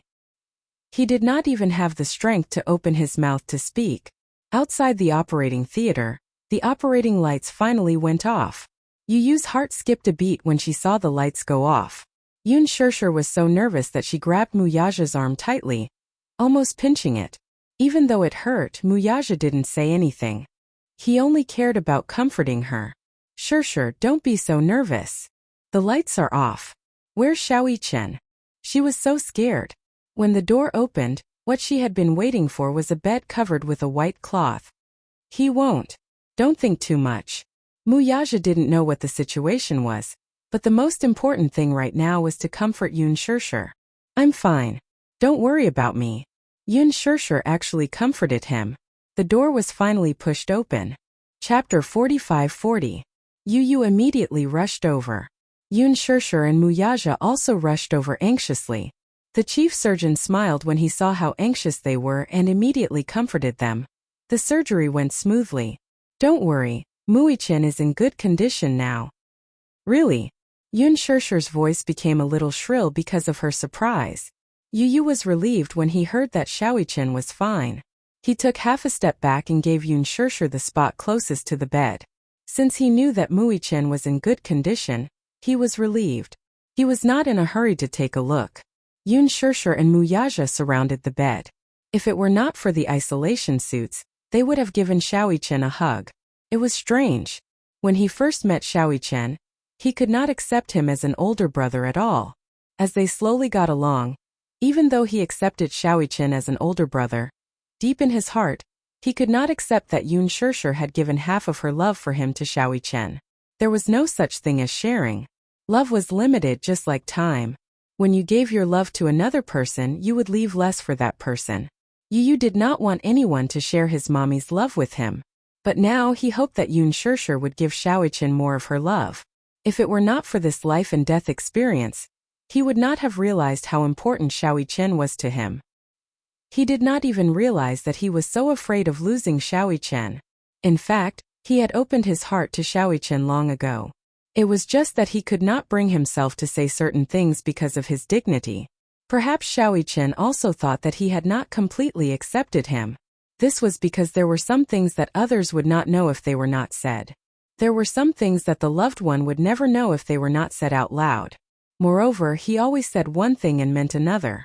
He clearly liked her but said that he did not. He clearly loved her but said that he did not love her. He clearly cared but said that he did not care. He clearly hoped that Yun Shirshir would love Xiaoyichen more. But on the surface he always pretended to be fighting with Xiaoyichen for her love. Xiaoyichen also misunderstood his words and actions. He thought that you cared more about Yun Shirshir's love than him as an older brother. Thus he was very sensible and mature. He withdrew the portion that originally belonged to him. Little Yichen must be very lonely after all this time. He was still a child, so he should be more coquettish and unreasonable. However, he was so sensible and mature. He had a steadiness that was not expected of someone his age. Now he had Yueyao. Mommy's love was going to be cut off again. But Yu would work hard to fill the void that had existed for so long with his love. Unknowingly, his face was wet. Yu reached out to touch his cheeks, only to realize that he had been crying unknowingly. Perhaps it was because he was too emotional. He was too emotional because Xiaoyichen was safe and sound. He wanted to give Xiaoyichen a big hug. He wanted to hug him tightly and say to him, "Xiaoyichen, welcome back. Xiaoyichen, welcome back." Chapter 45-41. At the same time, East Africa. Alice rushed to the hospital with a large team. She arranged the police around the hospital and entered the hospital with Hua Jin in disguise. Then they sneaked into Gong Jie's room. In comparison, Gong Jie's room was relatively safe. However, outside the room there was heavy security. The FBI had already monitored the entire room. Gong Jie was slightly injured. Although he had passed the critical period when he was first sent to the hospital, if the wound had not been infected, the FBI would not have had the chance to do so. When injured in East Africa, the scariest thing was the plague and wound infection, as well as the complications after infection and inflammation. Because of the war, there were corpses everywhere. It was also because of these corpses that bacteria and viruses spread wantonly. Hua Jin had just walked into the ward when he saw Gong Jie leaning on the bed in full armor. He was pleasantly surprised. "Gong." He had just said one word when he realized that he seemed to be overly excited and immediately restrained himself. Gong Jie did not expect that Hua Jin would suddenly appear. He turned his puzzled gaze to Alice. Alice whistled and quickly distanced herself. "It has nothing to do with me." He snuck in himself. Snuck in. Gong Jie was doubtful of this statement. Alice lifted Hua Jin's collar with a look of disdain and the corners of her lips twitched. "Please, do you know how he snuck into the army?" He stole the mercenary uniform and combat bag, wrapped himself up tightly, and then openly snuck in. "I'm convinced that I didn't even notice." Gong Jie's expression turned ugly when he heard this. "What are you doing here?" Hua Jin casually made up an excuse. "I'm just here to take a look." "You came to a war-torn area to take a look?" Gong Jie snorted coldly. "If your words are posted online, you'll be called a brainless idol." Hua Jin heaved a sigh of relief. "I'm not a public figure anymore. There's no need for such taboos." When he was a public figure, he had to be on tenterhooks with every word he said. Every nerve in his body had to be stretched taut. Even when facing the camera, every word and sentence had to be prepared by the public relations company. Every word was very meticulous. If it was an ordinary person, even if they made a few jokes in private, it would be harmless and no one would take it to heart. As for public figures, their flaws and strengths would be magnified infinitely. Even if it was an unintentional mistake, he would be consigned to eternal damnation. After leaving the entertainment industry for so long, he still hadn't gotten used to such a relaxed lifestyle. There were no paparazzi following them in the dark, and there were no busy drafts. Gradually, they could speak as they pleased. Alice glanced at Hua Jin from the corner of her eyes and said helplessly, "Hey, do you have to be so arrogant? Why don't you just say that you're worried?" Hua Jin was still stubborn. "Who's worried?"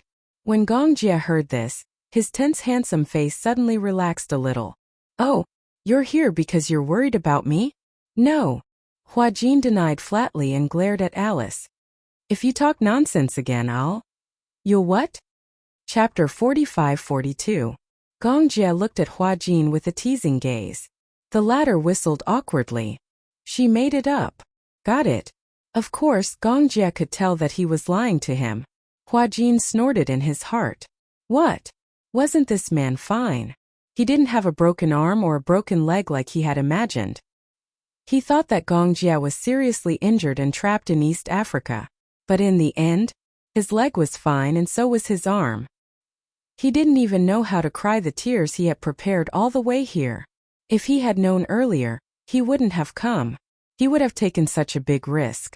But that was how he acted in a fit of pique. He heaved a sigh of relief when he saw that Gong Jia was fine and had only suffered some minor injuries. He did not know how serious his injuries were, but at least he was not in any serious condition for now. Nothing was more important than a person being fine. Oh. Outside the hospital, the FBI has deployed many people.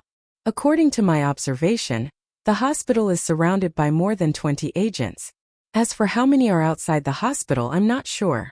Alice and Gong Jia sat opposite each other. The huge ward was filled with mercenaries. Gong Jia furrowed his brows in frustration. They won't give up until they catch me. They've schemed so much just to bring you back to the Nuremberg military court. I think those judges are already rubbing their hands and getting ready. If they can put you on trial, they can immediately retire with glory. That's not the problem. Gong Jia looked out of the window thoughtfully. I'm only thinking about one problem now. Huh. Alice looked at him in confusion. What's the problem? Gong Jia looked at her meaningfully. Do you still remember what day tomorrow is? Tomorrow. After he mentioned it, Alice was a little confused for a moment. That's right. Was tomorrow an important day? Alice raised her watch and looked at the date on it.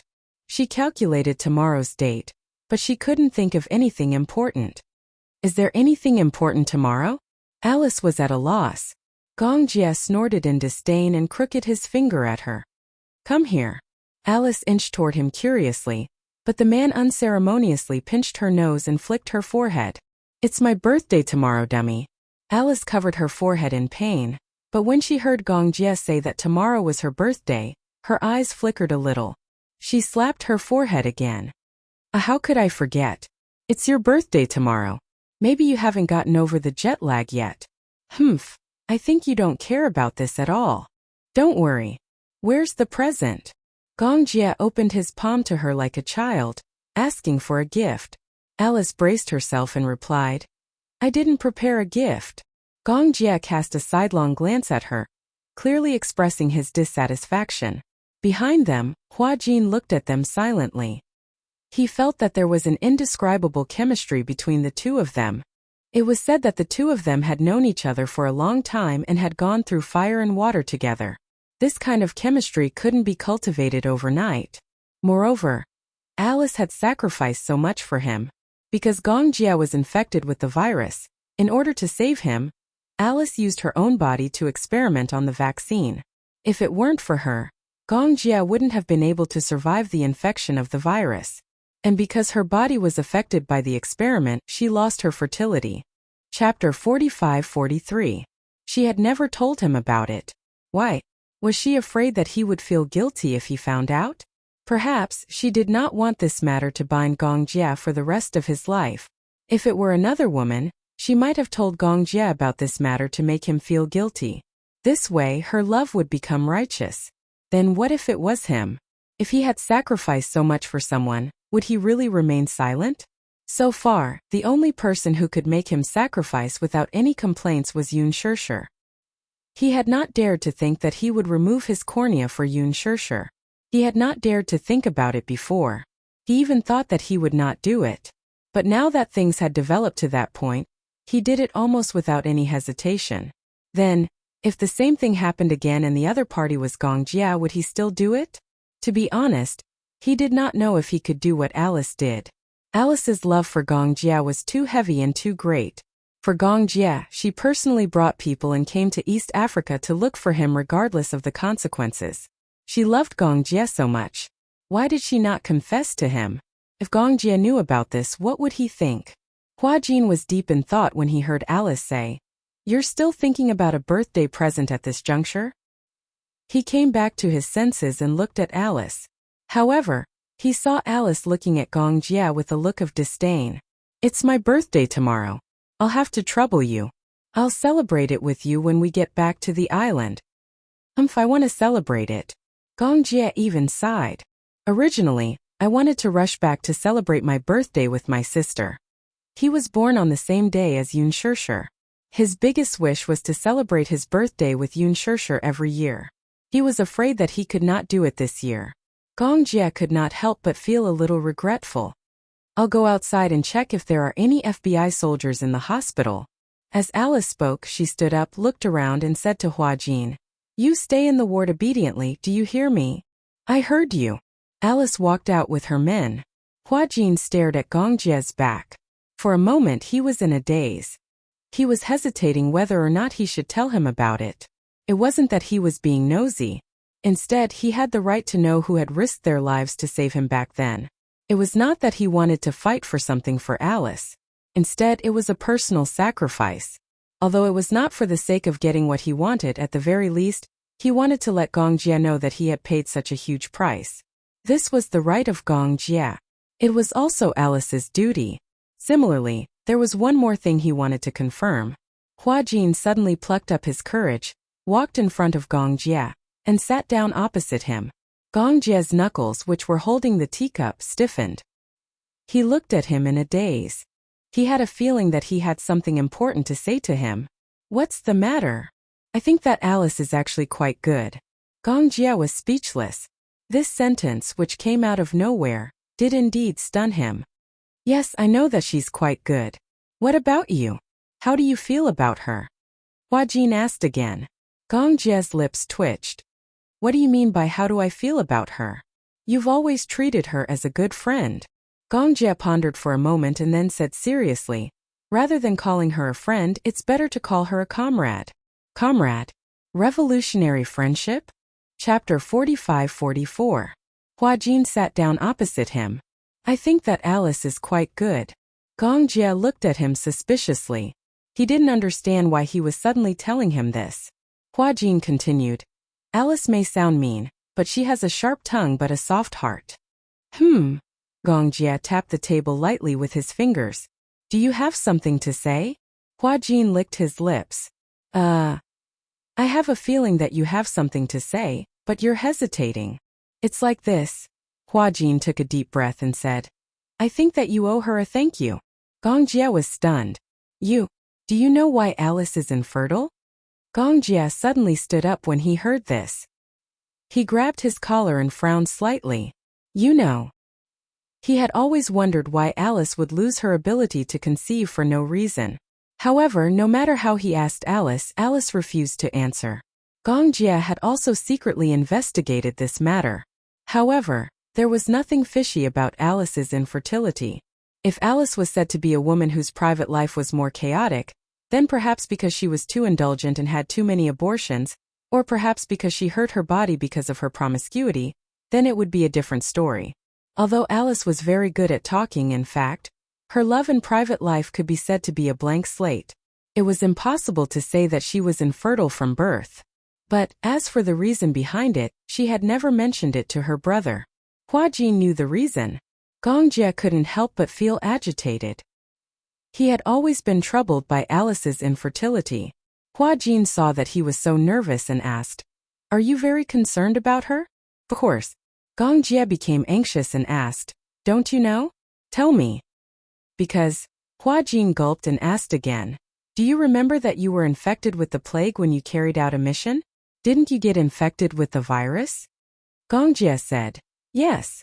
Hua Jin said, at that time, in order to save you, she used her own body as an experimental specimen. Then, she planted the vaccine in her body. To be honest, I don't really understand this issue. However, I heard that he first implanted the virus into his own body and then experimented with the vaccine on her body. Fortunately, the experiment was very successful. However, because of the infection with the vaccine, the virus destroyed many of her body skills and she also lost her ability to reproduce. Although she won't completely lose her fertility, if she takes the risk of getting pregnant, there's a 99% chance that the fetus will be deformed. Gong Jie listened silently, and his eyes became darker and darker. She did that. She actually did this for him. No wonder. Back then, when he was infected with the virus, a vaccine for the plague that swept the entire impoverished country was immediately available. He only knew that Alice was one of the main researchers for this vaccine. However, he didn't know that she was the one who took the initiative and used her own body as an experiment. After the vaccine was developed, it had to be tested before it could be used. And Alice was willing to use her own body as an experiment for him. Gong Jie immediately let go of Hua Jin's collar and supported himself on the table, somewhat unable to accept this fact. Chapter 45-45. I wanted to say it too, but... Gong Jie turned to look at her. She didn't want you to say it? This stupid woman. Gong Jie punched the table angrily. Who asked her to do this? She did it to save you. She didn't know that she would lose her fertility because of this experiment. After a pause, Hua Jin continued. But I think that if she were to go back and make a choice again, even though she knew that she would lose her fertility, I think she would still do it. Because... Gong Jie's lips curled into a smile. She likes me. You knew? If I didn't know, I wouldn't be Gong Jie. It was just that he had always pretended not to know. He had tried to make it clear, but Alice didn't confess her feelings. He didn't have the right to say that. He even felt that he had gone overboard. Alice didn't express her feelings, but he still had to reject her cruelly. Alice didn't say anything, but she probably knew that he didn't have any feelings for her. In fact, both Alice and Gong Jie were very smart. Smart people could see through each other's feelings from their words and actions. If two people liked each other but didn't confess their feelings, then they must be idiots. But two people who admired each other were probably like magnets. They didn't dare to be separated by anything. Their admiration for each other would bring them closer and closer to each other. And two people who didn't love each other, even if one of them was wishful thinking, the other would only step back and drift further and further away. Hence, Alice could tell that Gong Jie didn't like her. He had already made it very clear. How could she not know what was good for her? Hence, she didn't tell Gong Jie about this because she didn't want this to become a burden for him. Alice had always thought that if Gong Jie was destined to not be her life partner, then she would be his family. She could always protect him. Anyway, love would eventually turn into family. She didn't want to hold him back. When she found out that Gong Jie liked Hua Jin, she was really gloating. This was her little selfishness. If the man she liked didn't like her because he liked other men, then she still had a chance to comfort herself. Gong Jie sat down at the table with a serious expression. She didn't tell me because she didn't want me to be grateful to her. Yes. Hua Jin rested his chin on his hand. She doesn't want you to know, but I feel that she has the responsibility to tell you, and you have the right to know, don't you think? Thank you. After learning the truth from him, Gong Jie finally breathed a sigh of relief. When Alice finished patrolling the corridor outside the ward and returned to the room, she saw only Gong Jie in the room. She was surprised. Where is he? Where did he go? Gong Jie raised his head and looked at her deeply. Come here.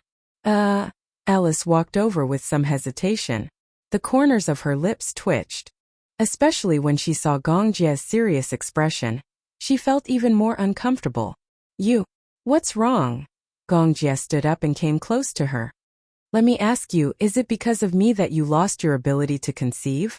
When Alice heard this, she froze on the spot as if she had been struck by lightning. I know everything. If Huajin didn't tell me about this, how long did you intend to keep it from me? Chapter 45-46. Alice didn't sound angry. Instead, she sounded powerless and helpless. She had been betrayed by Huajin despite trying so hard. She really didn't want Gongjie to know about this matter.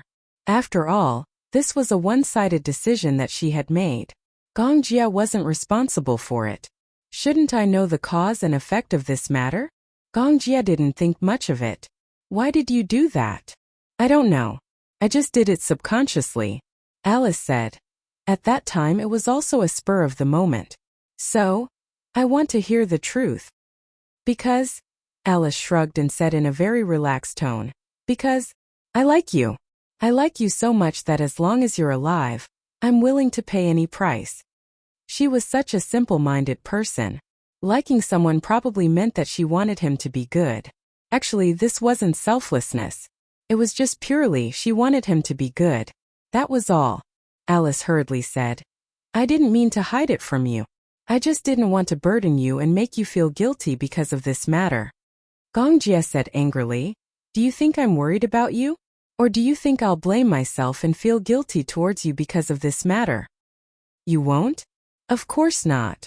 Alice actually heaved a sigh of relief. That's good then. It's not a big deal anyway. She was finally able to put down the huge rock in her heart. She was really relieved to hear that from her brother. Gongjie looked at her relieved expression and for some reason, felt tears welling up in his eyes. Earlier on, he had just said those words out of anger. However, he didn't expect that Alice's relieved expression would make him feel bad. Gongjie took a deep breath and said, this kind of thing can't happen again. Okay.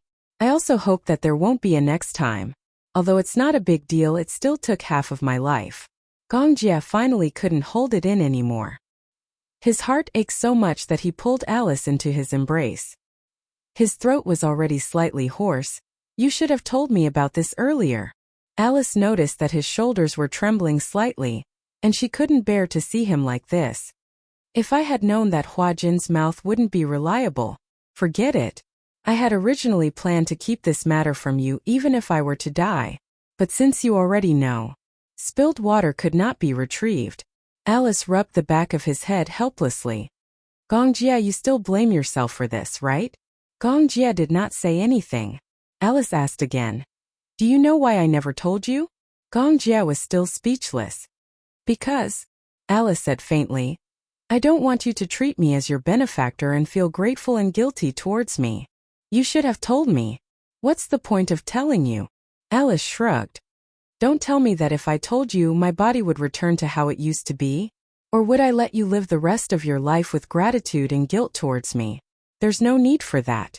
It's not worth it. It's worth it. His lips curled into a smile. At the very least, I'll know who saved my life. Wow, after hearing that, shouldn't I be a little touched? But, Alice finally couldn't help but say, is this the only time I saved you? Gongjie was speechless. Previously I saved you so many times, but you didn't seem to thank me much. Chapter 45-47. That's different. Alright, I got it. Alice sighed helplessly. If you really want to thank me, please try your best to make yourself happier. Gongjie was stunned. Do you think I'm selfless? Alice snorted mischievously. Of course not. I just hope that you can be happier. At least you can live a peaceful life. Be happy with Huajin. Love life. Love life. At least, don't let me down for saving your life time and time again. When Gongjie heard this, he suddenly laughed helplessly. Finally, he let out a breath that was stuck in his throat. Yes, I will. That's good. Alice asked again. Is there anything else? Gongjie looked at her silently. Alice really couldn't stand his deep gaze. She felt awkward and inexplicably sad. She hurriedly said, if there's nothing else, I'm leaving. With that, she turned around and left the room as if she was fleeing. Until she was far away from the room and in the corridor, she leaned against the wall and heaved a sigh of relief. Unknowingly, her eyes turned red. If she could be more selfish, when Gongjie questioned her about this matter, she would definitely take the opportunity to confess to him. She would say, Gongjie, I like you. I love you. It's because I love you so much that I risked everything to save you, even if I had to sacrifice my fertility. Or rather, Gong Jie, since I sacrificed so much to save you, are you going to be responsible for me? She could totally use this matter to ask for a reward. However, she couldn't seem to do it. She couldn't open her mouth. As a doctor, she couldn't make any mistakes during surgery. Even the slightest mistake in the details could lead to unpredictable consequences. It was the same for love. If there was less love, it wouldn't be called love. If it was one-sided love, it wouldn't be called love. She might as well fulfill it. In fact, words like, "I'd rather Gong Jie like a man than a woman" were all against her heart. They were just set for Hua Jin to hear. But in reality, she knew better than anyone that Gong Jie liked Hua Jin only because Hua Jin happened to be a man. He did not only like men. She couldn't possibly ask Gong Jie to reciprocate her love just because she had sacrificed so much. Being good to a person is voluntary. Similarly, loving a person is voluntary. However, just now when she said, "I really love you," he almost said it out loud. Alice tightly covered her mouth. For the first time in her life, the urge to cry overcame her reason, and tears suddenly gushed out of her eyes. Hua Jin happened to pass by and vaguely saw Alice leaning against the wall, covering her mouth and biting her knuckles as if she was crying. He walked over worriedly, but when he got closer, he realized that Alice was really crying. What's wrong?" Hearing Hua Jin's voice, Alice raised her head and glared at him fiercely. She sobbed and said, "Hua Jin, you betrayed me." "Huh? Why did you tell Gong Jie about that?" Alice said angrily. "Gong Jie knew about this and came looking for me. I was the one who told him." Hua Jin had a matter-of-fact look on his face. "I think he should know about this. He has the right to know. Why can't you tell him?" "Traitor!" Alice was angry when she saw him. Chapter 45-48. Hua Jin said, "You can say whatever you want. Anyway, I think Gong Jie has the right to know about this." "What about you?" Alice suddenly became aggressive. "Do you like Gong Jie?" Hua Jin suddenly didn't know how to reply. He turned his face away awkwardly.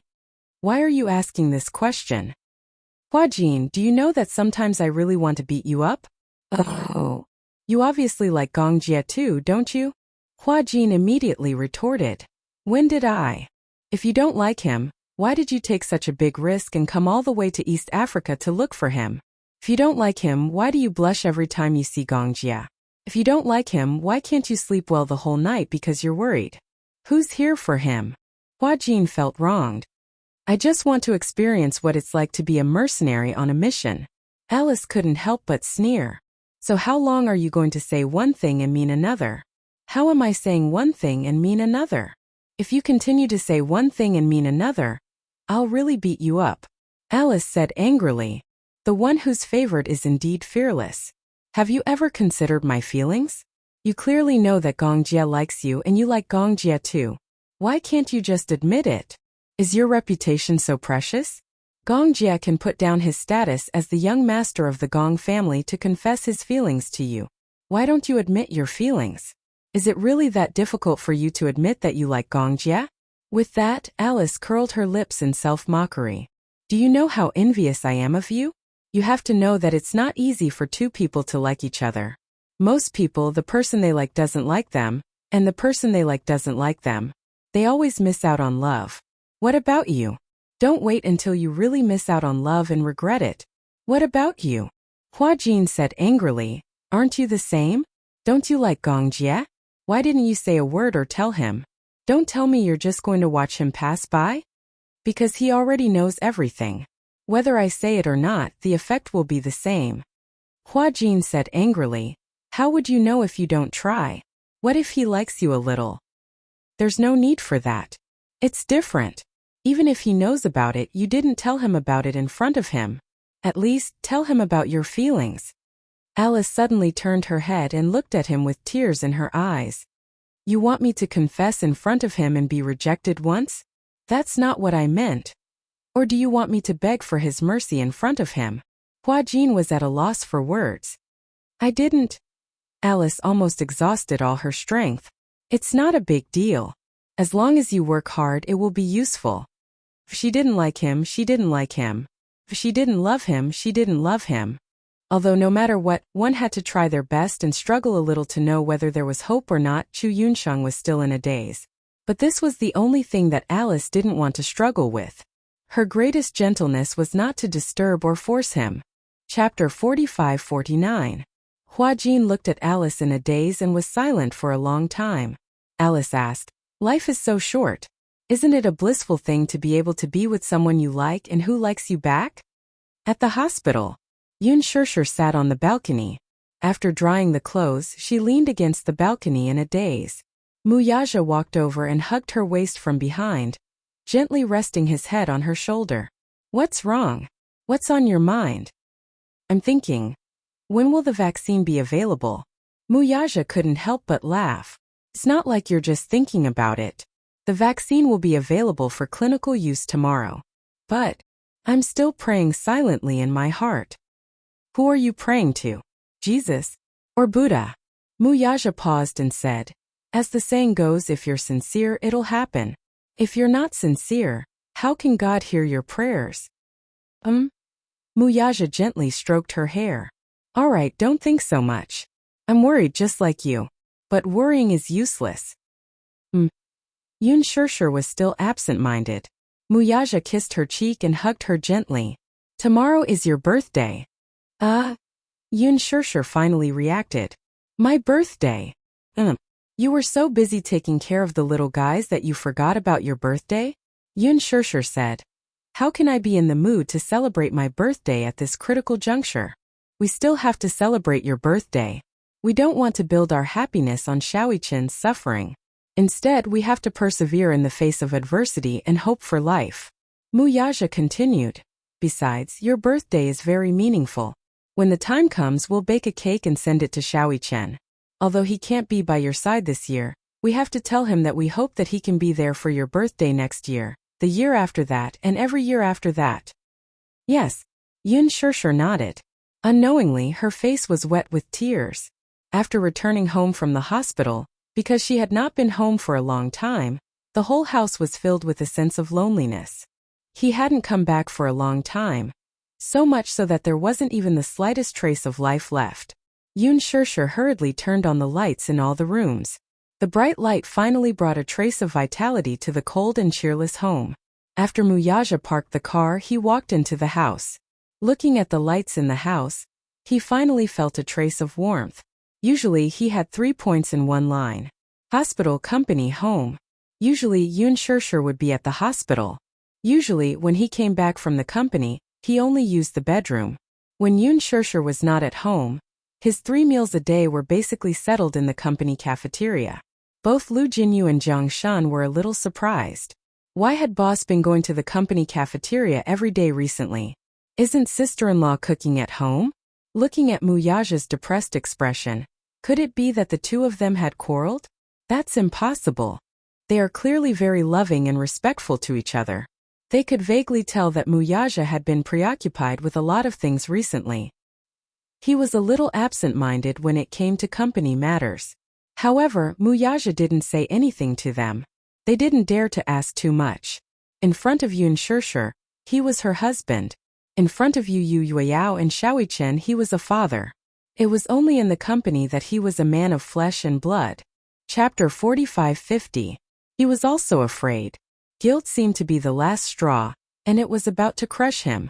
When he thought back to Shaoichen's childhood, he realized that he was not a good father. He did not care for others, nor did he love others. It was only after he got together with Yun Shirshir that he learned how to care for and love children. Thanks to Yueyao, he was finally promoted to a qualified stay-at-home father. As for Shaoichen's childhood, he could no longer make up for it. Shaoichen was very strong-willed. He was never willing to say anything, but it could be seen that Shaoichen was very envious of both Yu and Yueyao. It was the kind of envy that came from deep within his bones. However, he had always been so sensible. He was so sensible that it made one's heart ache. With such a pity, Muyaja was worried that he would never have the chance to make up for Shaoichen. At night, negative emotions came and went as one wished. He had not had a good night's sleep for a long time. Now that he was home, he finally felt a trace of the warmth of home. It more or less dispelled some of the loneliness in his heart. He sat on the sofa and looked in the direction of the living room. He listened to the sound of Yun Shirshir beating eggs and mixing flour. Yun Shirshir did not feel very uncomfortable about the cake. However, she had been practicing her baking skills with Yu. She had also improved a little after killing so many people. After a while, she finished mixing the dough and made a cake embryo. Then she put it into the oven. An hour later, the cake embryo was taken out. During this time, Yun Shirshir had already prepared the condensed milk, mousse, chocolate, Oreo, cookies, and other ingredients. She smoothed the condensed milk and mousse bit by bit. When the final cake was out of the oven, Yun Shirshir looked at the cake that was pretending to be perfect and called Muyaja over happily. Muyaja walked over and looked at the cake. He was very satisfied. Although my skills have deteriorated a little, it's still considered exquisite. I haven't made it in a long time. I'm indeed a little rusty. Yun Shirshir dipped the remaining mousse on her finger and brought it to Muyaja's mouth. Here, try it. Muyaja took a bite and licked it. He raised his eyebrows in satisfaction. The taste is not bad. Right. Yun Shirshir was very pleased. At least this proves that you haven't regressed too much. Where's the packaging? Here. The two of them sealed the cake in a box and put it in the fridge. At night, he would not go to the hospital. Gu Jinglian and Chu Ho stayed behind to take care of her, while Yun Shirshir and Muyaja came back to rest for a while. The two families reached an agreement, taking turns to keep watch at night. This way, the pressure on the various families would lessen. Although people could rest in the hospital, they were provided with foldable single beds, which were not comfortable to sleep on. If they did not sleep well, it would affect their condition in all aspects. This was especially true during company meetings. There were several times when Muyaja dozed off in front of several employees. Lu Jinyu and Jiang Shan were dumbfounded. When they got home, they took a comfortable hot bath. The two of them hugged each other and lay on the bed, feeling extremely comfortable.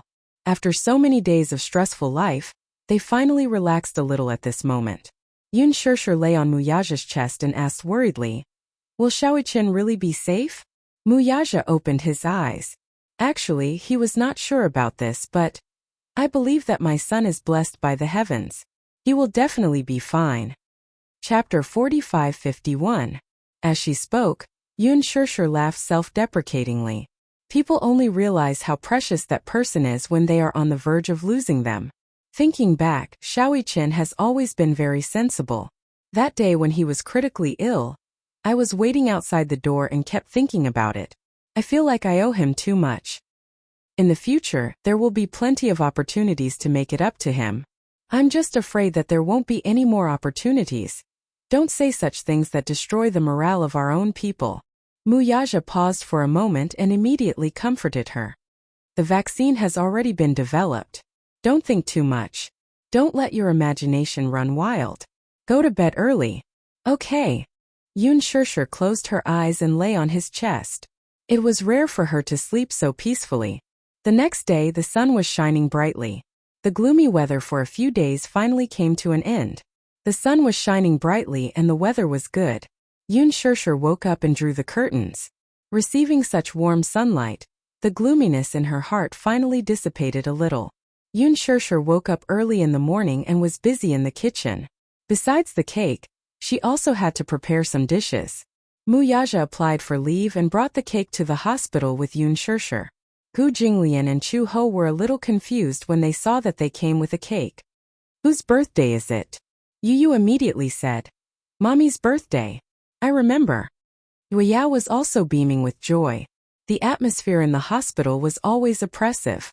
It was rare that Yun Shirshir's birthday happened, so it seemed to add some joy. Since we're in the hospital this year, we won't hold a grand birthday party. Yun Shirshir placed the cake on the table and placed the dishes one by one on the table. Chu Ho was very happy. It would be even better if there was wine. Let's drink a few glasses. Muyaja raised his eyebrows. There is. He took out a bottle of champagne from his handbag and even brought a wine glass with him. Even if they were in the hospital, the ceremony of a birthday celebration could not be lacking. Yueyao lay on the table drooling as she stared at the cake. Suddenly she asked, "Then what about Shaoqian? Can he eat a birthday cake? Cut him a slice first, and when we're done eating, send this slice of cake to the quarantine zone. Oh, Yuyao's eyelashes drooped in disappointment. Yun Shishir immediately guessed what he was thinking. He squatted down and gently scratched her nose. Wuyao, that won't do. If the cake is sent in, we can't eat it. The quarantine area is a sterile area. There are a lot of bacteria outside, so my brother can't come out to celebrate his birthday with us. Wuyao said. Then I'll eat less and leave more for my brother. Wuyao, be good. You don't have to keep it. The cake is very big. I can't eat too much now. Otherwise, I won't be able to do it if I vomit it out. If he vomited, the blood would flow back into the trachea, which could easily endanger his life. Therefore, he had to rely on liquid food for now. He could only eat a little of the cake. A few mouthfuls would be bad enough. Wuyao nodded sensibly. Then I'll wish Mommy a happy birthday on behalf of my brother. Yun Shishir was so touched that she kissed her. Yu walked over and gave Yun Shishir a big hug. Mommy, happy birthday. I wish that you'll always be 18. Thank you, Yu. Yun Shishir kissed Yu. Gu Jinglian and Chu Ho gave their blessings one by one. Because of this accident, the relationship between the two families became much better than before. Especially Muyaja and Gu Jinglian, who even knew how to tease each other. Chapter 45-52. Chu Ho inserted candles into the cake. The candles were shaped like numbers, and Gu Jinglian drew the curtains in the ward. The moment he lit the candles, the faint light reflected on Yun Shishir's face, and her gaze was gentle. Chu Ho said, Shishir, hurry up and make a wish. Okay. She had already thought of the wish countless times. Yun Shishir closed her eyes, and a strong wish surfaced in her mind. She wished that Shaoichen would not miss her birthday again. This wish did not ask for much, but could it come true? Yun Shishir made the wish sincerely and gently blew out the candles. Chu Ho passed the knife to her. Yun Shishir cut a piece of cake and put it aside. This piece was for Shaoichen. She also cut another piece and put it together with Shaoichen. Chu Ho was a little surprised. Who is this for? Have you forgotten? And your Xiao Bao? Not a single one of them can be missing. Chu Ho came back to his senses. So you haven't forgotten about Xiao Bao? He had originally thought that Yun Shishir had probably forgotten about Shaoichen because she had been thinking about Xiao Bao. Chu Ho had originally felt that it was a pity that Xiao Bao would not be able to eat the cake because he was also in the quarantine zone. He had not expected that Yun Shishir would still be thinking about him. This is for Shaoichen and Xiao Bao. Later, after we finish eating, we'll send the cake to them. Okay. We can't forget about them. After dividing the cake evenly, Yu took a portion for Yueyao and another for Jingyang. The little guy was eating with relish. Although cake was not a rare thing, and the little lads had been living in good condition since they were young, they were sick of eating all kinds of cakes. However, in such an environment, staying in the hospital for so many years, they had to eat nutritious meals. It was rare to have cake in such a boring diet, so it was considered a novelty. Yu even felt that this cake was the best thing he had ever eaten in the world. Yu raised the cake and asked, Mommy, did you make this cake? Yes. Wow. Yu looked at her with admiration. This cake is probably the best thing I've eaten since I came to this world. Yun Shishir. Muyaja could not help but say, Is it? I feel that my cooking skills haven't changed. You've been eating nutritious meals in the hospital all this time. It's a rare occasion you get to eat cake, so you think it's delicious. Upon hearing this, Yu thought about it for a while. Then he complained to Yun Shishir. Mommy, Daddy said that your cake tastes awful. Muyaja resisted the urge to hit him. Did I say that? You're trying to drive a wedge between us. That's right. Yu said eloquently. I said that Mommy's cake is delicious, but Daddy said that I've been eating too much nutritious meals in the hospital, and that's why I've lost my sense of taste. Yun Shishir looked at Muyaja meaningfully. Muyaja explained. That's not what I meant. But it sounds like that to me. Chu Ho's tone was as if he wanted to see the world in chaos. Muyaja opened his mouth but could not say a word. Gu Jinglian also nodded seriously. Don't explain. Any explanation is a cover-up. As Yueyao ate the cake, Musi's mouth was full, but he still nagged. If Daddy doesn't like Mommy's cake, then Daddy shouldn't eat it. Chapter 45-53. Yuyao was not angry. Instead, she enjoyed Muyaja feeding her personally. Yuyu was amused by Yuyao. Haha, it's best that daddy doesn't eat. This way Yuyao can eat more, right? Yuyao finished a piece of cake in the blink of an eye. Then she turned to look at Muyaja and opened her mouth wide again. Everyone couldn't help but think of a baby bird waiting to be fed. They straightened their necks and opened their mouths wide, waiting for their mother to feed them. Muyaja patiently fed her a small piece of cake. Delicious. Yuyao happily swayed her head from side to side as she ate the delicious cake. When everyone saw this, they couldn't help but smile. Gu Jinglian's eyes were fixed on her. Chuho saw him staring blankly and couldn't help but nudge him on the shoulder. Why are you staring at someone else's daughter? Muyaja was shocked when he heard this. He quickly shielded his precious Yuyao and looked at Gu Jinglian warily. What are you doing? Gu Jinglian was caught red-handed and turned his handsome face away awkwardly.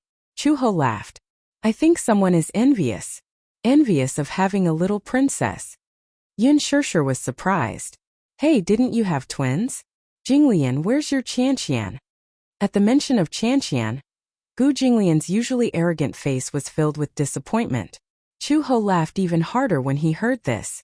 Qianqian is not close to him. Not close. Yun Shirshir looked at Gu Jinglian, who was secretly sulking in surprise. She then turned to look at the father and daughter, who were snuggling happily in Muyaja's arms. She could not believe it. This daughter must be the closest to her father. As soon as she said this, the atmosphere in Gu Jinglian's corner became even gloomier. He took a bite of the cake and said nothing. Chuho said helplessly, logically speaking, that's what they said. However, Qianqian has also grown up a lot. She can call her mother, brother, and Uncle Fu. She can recognize everyone except for Jinglian. She cries for me to carry her as if Jinglian is a demon king. Yun Shirshir's mouth twitched when she heard that. Wasn't that right? Wasn't Gu Jinglian the great demon king himself? Could it be that his killing intent was too strong? After all, in the past, a simple stomp of the Gu family's feet could cause a bloodbath. Gu Jinglian was ruthless. It was said that the more powerful a person was, the more murderous he would be. Children, on the other hand, were very intelligent. Normally, when they saw someone with a strong murderous aura, they would cry out of instinct. No wonder Qianqian was no longer close to Gu Jinglian. Yun Shirshir only comforted her. Jinglian, it's okay. The child is still young. When he grows up, he'll naturally be closer to you. Gu Jinglian didn't know if he should nod or sigh. He asked, was Yuyao close to his father since he was young? That's different. How is it different? Yuyao was taken care of by Yaja since he was young. At that time, I was not in good health after giving birth and he couldn't bear for me to tire myself out. He did everything personally for Yuyao, including breastfeeding him. When Gu Jinglian heard this, he said indignantly, haven't I done enough personally? Chuho said, did you take care of the two little guys as well as I did? I cried whenever I got close to them. I couldn't help it. This means that they're afraid of you. Haha, there's no choice. Your daughter isn't close to you. Gu Jinglian was furious. That might not be the case when she grows up. Maybe when she grows up she'll still be close to me. Just like Yuyao, she's closest to her father. Chapter 45-54. Yuyu proudly hugged Yuyao's shoulders. I'm the one closest to Yuyao. Yuyao likes me the most, right? Yuyao's innocent eyes darted around, and she immediately slapped her face. No. Yuyu was speechless. Everyone laughed. Ha ha ha ha. Yuyu felt a little wronged. She reached out and pinched Yuyao's face. She was angry at her heartlessness, but she couldn't bear to hit her too hard. She only asked eagerly, didn't you say that you like Big Brother the most? Not anymore. As Yuyao spoke, she looked at Jingyang and said in a childish voice, I like Big Brother Yangyang the most now. Yuyu looked at Jingyang resentfully. Indeed, during her stay in the hospital, Yuyao and Jingyang's relationship was the best. It was so good that it angered both humans and gods. He had been jealous more than once, but because of Xiaoyichen, he had been very worried and neglected to take care of Yuyao. Because Big Brother Yangyang plays with me, Yuyao said, I like to play with Big Brother Yangyang the most. Feeling the sharp stab in his back from Yu Yu's angry glare, Jingyang was so scared that he buried his head and ate the cake. He acted as if he was an outsider who didn't know anything and looked innocent. Ha ha ha ha. Everyone laughed even more unbridled. No matter who it was, even Yun Shishir, it was rare to see Yu get snubbed like this. Moreover, it was at the hands of Yueyao. However, even so, Yu still couldn't bear to be angry at Yueyao. She looked at Jingyang with hostility, but when her gaze returned to the back of Yueyao's head, it was full of tenderness. He gently rubbed Yueyao's black hair and said dotingly, "Anyway, no matter who Yueyao likes the most, I will always dote on Yueyao the most. Brother Chen dotes on Yue too." Yueyao pouted. At the mention of Chen, she felt a little disappointed. "Yueyao, when will you be able to see Big Brother? Yueyao misses him so much." Although her tone was full of dejection and grievance, she did not stop eating the cake. Everyone stared dumbfoundedly at Yueyao, who was happily eating the cake but was also worried about Chen. For a moment, they didn't know whether to feel sad or laugh. Yu comforted her. "Brother Chen will recover soon." "Really?" Yueyao's eyes sparkled when she heard this. She bit on her cake spoon and looked up at Yu. "What about us? Are we almost done? You'll be fine if you eat more." "All right." When she heard that she would be fine after eating more cake, Yueyao ate even more happily. Yun Shishir was a little worried. "Will you gain weight if you eat like this?" After all, there was so much sugar and calories in the cake. Yueyao had standard baby fat. Her face was chubby, and with a pinch all her fingers could pinch was meat. It was soft and tender, but there was no meat on her body. Her stomach, however, would bulge like a little ball every time she finished eating. Yu hugged Yueyao lovingly. Such a small glutinous ball even had a strong milky fragrance on her body. He had a feeling that this little sister was made of milk. She had clearly been weaned for a long time, but the milky fragrance on her body was still there. Everyone looked at each other and sighed.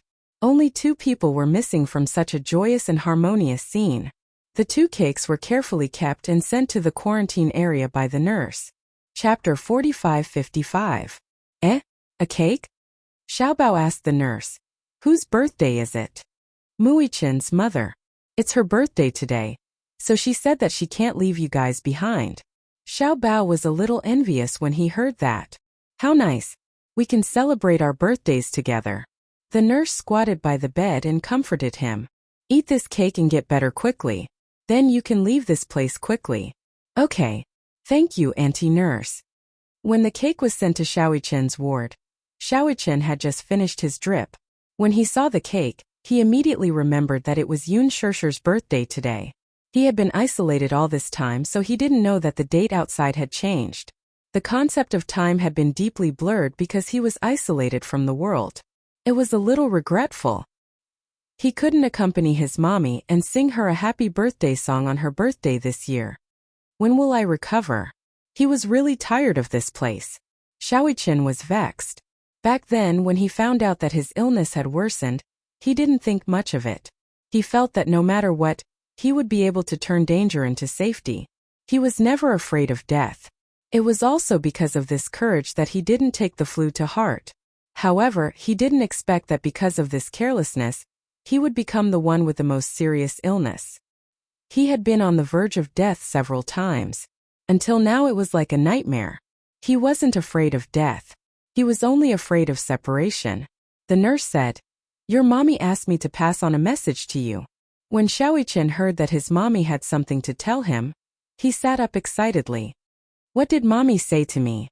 She said, "Huh. I'll tell you after you finish eating the cake." Xiaochen pouted and said coquettishly, "Nurse, tell me first. Don't bargain with me. This is a cake that your mommy personally made. Why? Don't you want to eat it? If you don't want to eat it, can you give it to me?" "No." Xiaochen protected the cake that Yun Shishir had personally made. "Anyway, you can't eat this cake. Don't threaten me." "All right, I'll eat it. Don't eat too much. It's too sweet. It won't be good if you spit it out." "Yes." Xiaochen obediently picked up the spoon and took a bite of the cake. The cake was sticky, sweet and mousse, but she didn't feel sick of it at all. Just the right amount of sweetness. It was so delicious that he wolfed it down. "Eat slowly." The nurse's heart ached as she watched him eat the cake. She couldn't help but say, "Your mommy said she misses you a lot." Xiaoqian paused for a moment, and a teardrop fell onto the dining table. He closed his mouth tightly, trying to hold it in, but failed. He carelessly wiped the corners of his eyes. In an instant, his eyes were wet. Because he rubbed them, they were red and swollen. Against his pale skin, it made people's hearts ache. "I miss mommy too. So, you have to pull yourself together. Your mommy made a wish today, and it must be for you." Wishes couldn't be spoken out loud, otherwise they wouldn't come true. However, everyone knew who the main character of this wish was. Yun Shishir's wish must have been for Xiaoqian. She hoped that he would get better soon. Xiaoqian finished all the cake. Actually, he didn't like to eat sweets, but because it was Yun